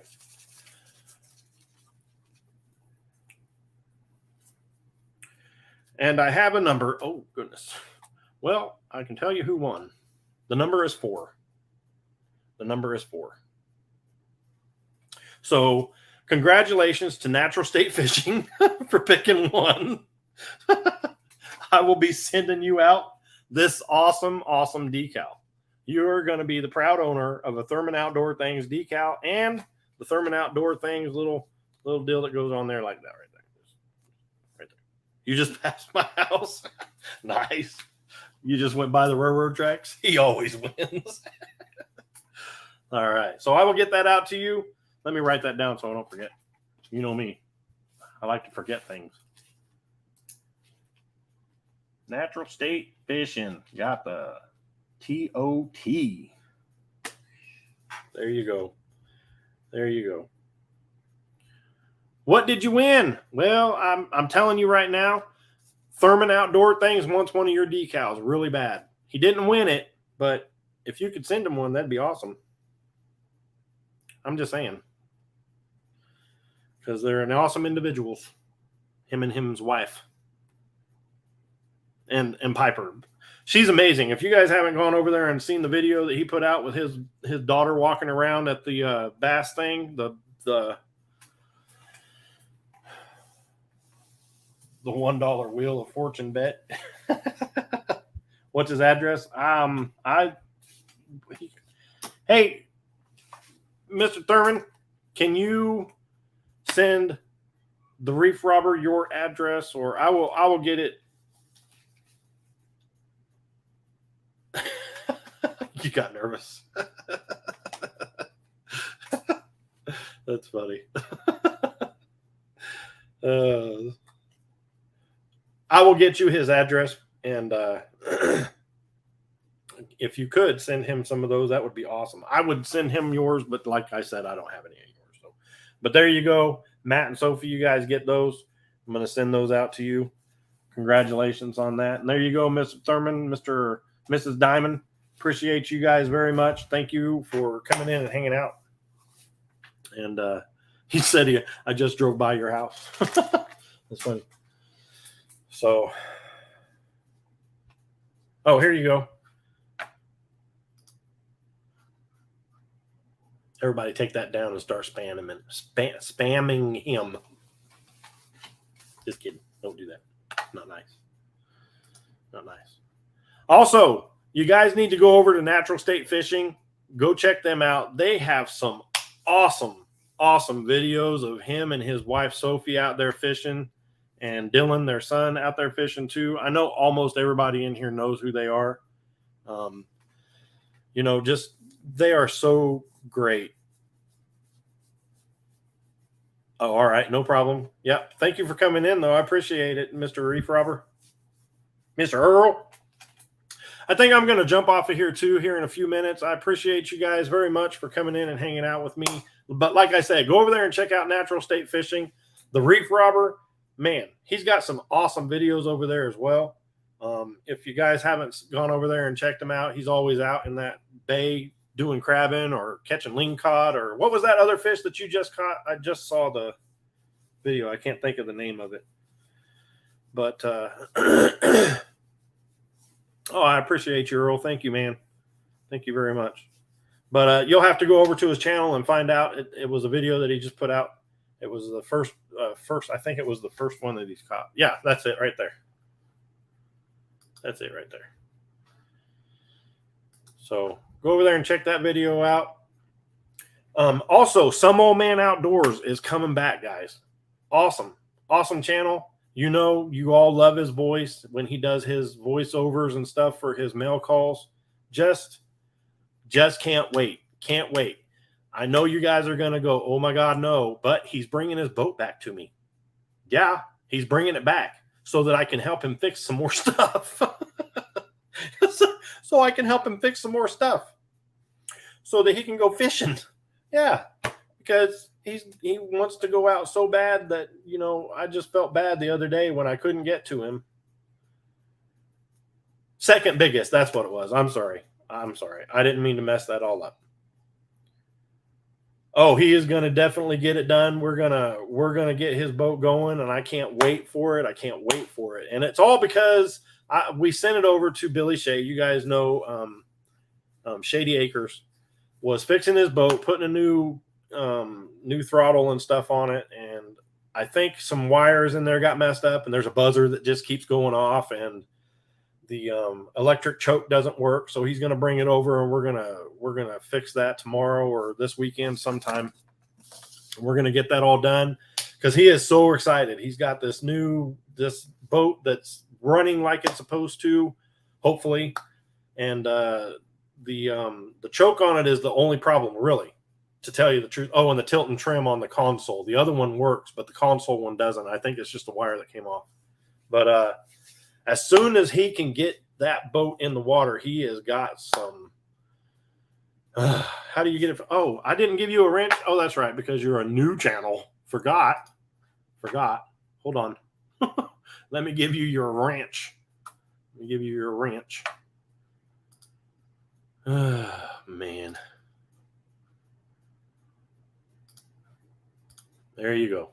You are now a moderator, my friend. You're new to YouTube. No, you're not. But you had me last week. You had me. I'm sitting here going, oh, new guy. No, all I needed to do was look at Ray's. I should have known. And then you and Ted talking back and forth and everybody talking back and forth. But anyway, hopefully he can get back out there real soon. He's going to bring it over. We're just going to troubleshoot the wiring and stuff. Nice. Almost have 50 subs. Do you got any videos you want to play? Because I will play your videos before I jump off of here. I will. But hopefully some old man can get back out there. He really, really, really wants to get out there and do some videos. He's just and you can understand he's been without his boat because MoDog said he'd fix it, and then I thought I had it fixed. We took it out and it just wasn't right. So, you know, now it runs better. It just won't choke itself when it needs to start or stuff like that. So we're going to fix that tomorrow or whenever. But it's going to get done. And he's got it all planned out. The boat looks really good. It looks really good. So the trailer's done. I got to fix some wiring on the trailer. That's no big deal. That's probably just one of the wires got broken half or something. It's been to a bunch of places to get fixed. But I can't wait for him to get back out there on Cobb Lake or Fort Cobb Lake and catch some good fish. He's got hybrids that are out there doing their thing right now, and you know he's a good big cat fisherman. So I can't wait for him to get back on the water and get some videos going for you guys. So be looking out for that because Some Old Man Outdoors is coming back. He's coming back, and he's going to start doing videos. So I know you guys have missed him, and he has missed all of you not being. I mean, you know, he's in everybody's stuff, like he's in here right now. But he just really knows that you guys have missed his videos and stuff. So, all right. Yeah, I'm getting off of here too. I appreciate you all coming in and hanging out. Sorry that I'm getting in here and going, or you guys are coming in and I'm getting off of here. But I've been going for 3 hours and 9 minutes right now. And it's all been talking because nobody wanted to play any videos except for myself and a couple other people who were awesome. And if you guys haven't gone over to the Bullock Experience, go over there and check out on his community tab the video of him catching that 47-pound catfish. Awesome video. The excitement that he had while he was catching that was amazing. So go over there and check that out. Also go over to Raised Outdoors and watch him. He's got a lot of little shorts that he's doing now too about the catfish tournament. He's trying to scare everybody. This catfish tournament that he's got going on. Well, not going on, but coming up. And he's showing all these people all these fishes and how easy it is for him to catch them. And they're all getting scared. I can whenever I watch his videos on here, I see like the screen shaking and stuff. And it might just be me shaking, but I'm just saying I can feel them getting scared because you're so good. Just saying. Catfish are firing up. Yep. Anyway, I appreciate you guys coming in and hanging out, and congratulations to you, Matt and Sophie, for winning them that decal. I will get that out. Thurman Outdoors, thank you very much for coming in and hanging out for those few seconds. And I definitely want to go fishing with you, whether it's on your boat or just out pedaling around in kayaks in your little tiny boat. So whatever we want to do, we're going to do it, buddy. But I thank you very much for spending your Thursday with me. You're trying to send me an email about the spook you painted. Oh, that's fine. Yeah, send it to me. You know, it's IIVI. It's in my about section. Here, I'll go grab it real quick. And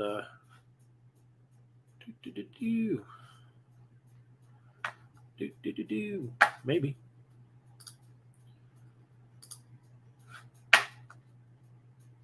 Hold on just a second. I'm grabbing this email address.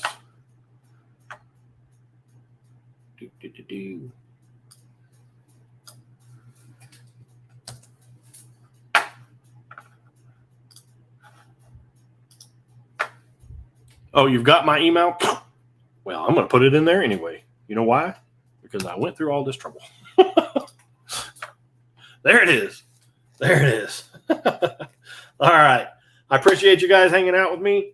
Next week, we're going to talk about soft baits, soft plastics, because it's going to be that time when you're going to go out and you're going to throw some soft plastics all around.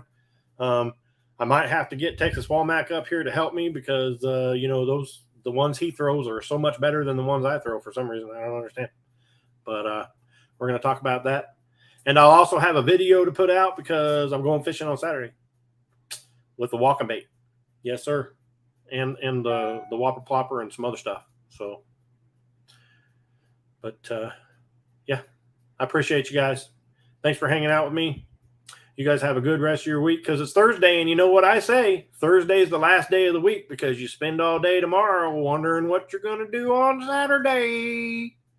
So you have a good evening. Thank you very much. Mo Dog is out.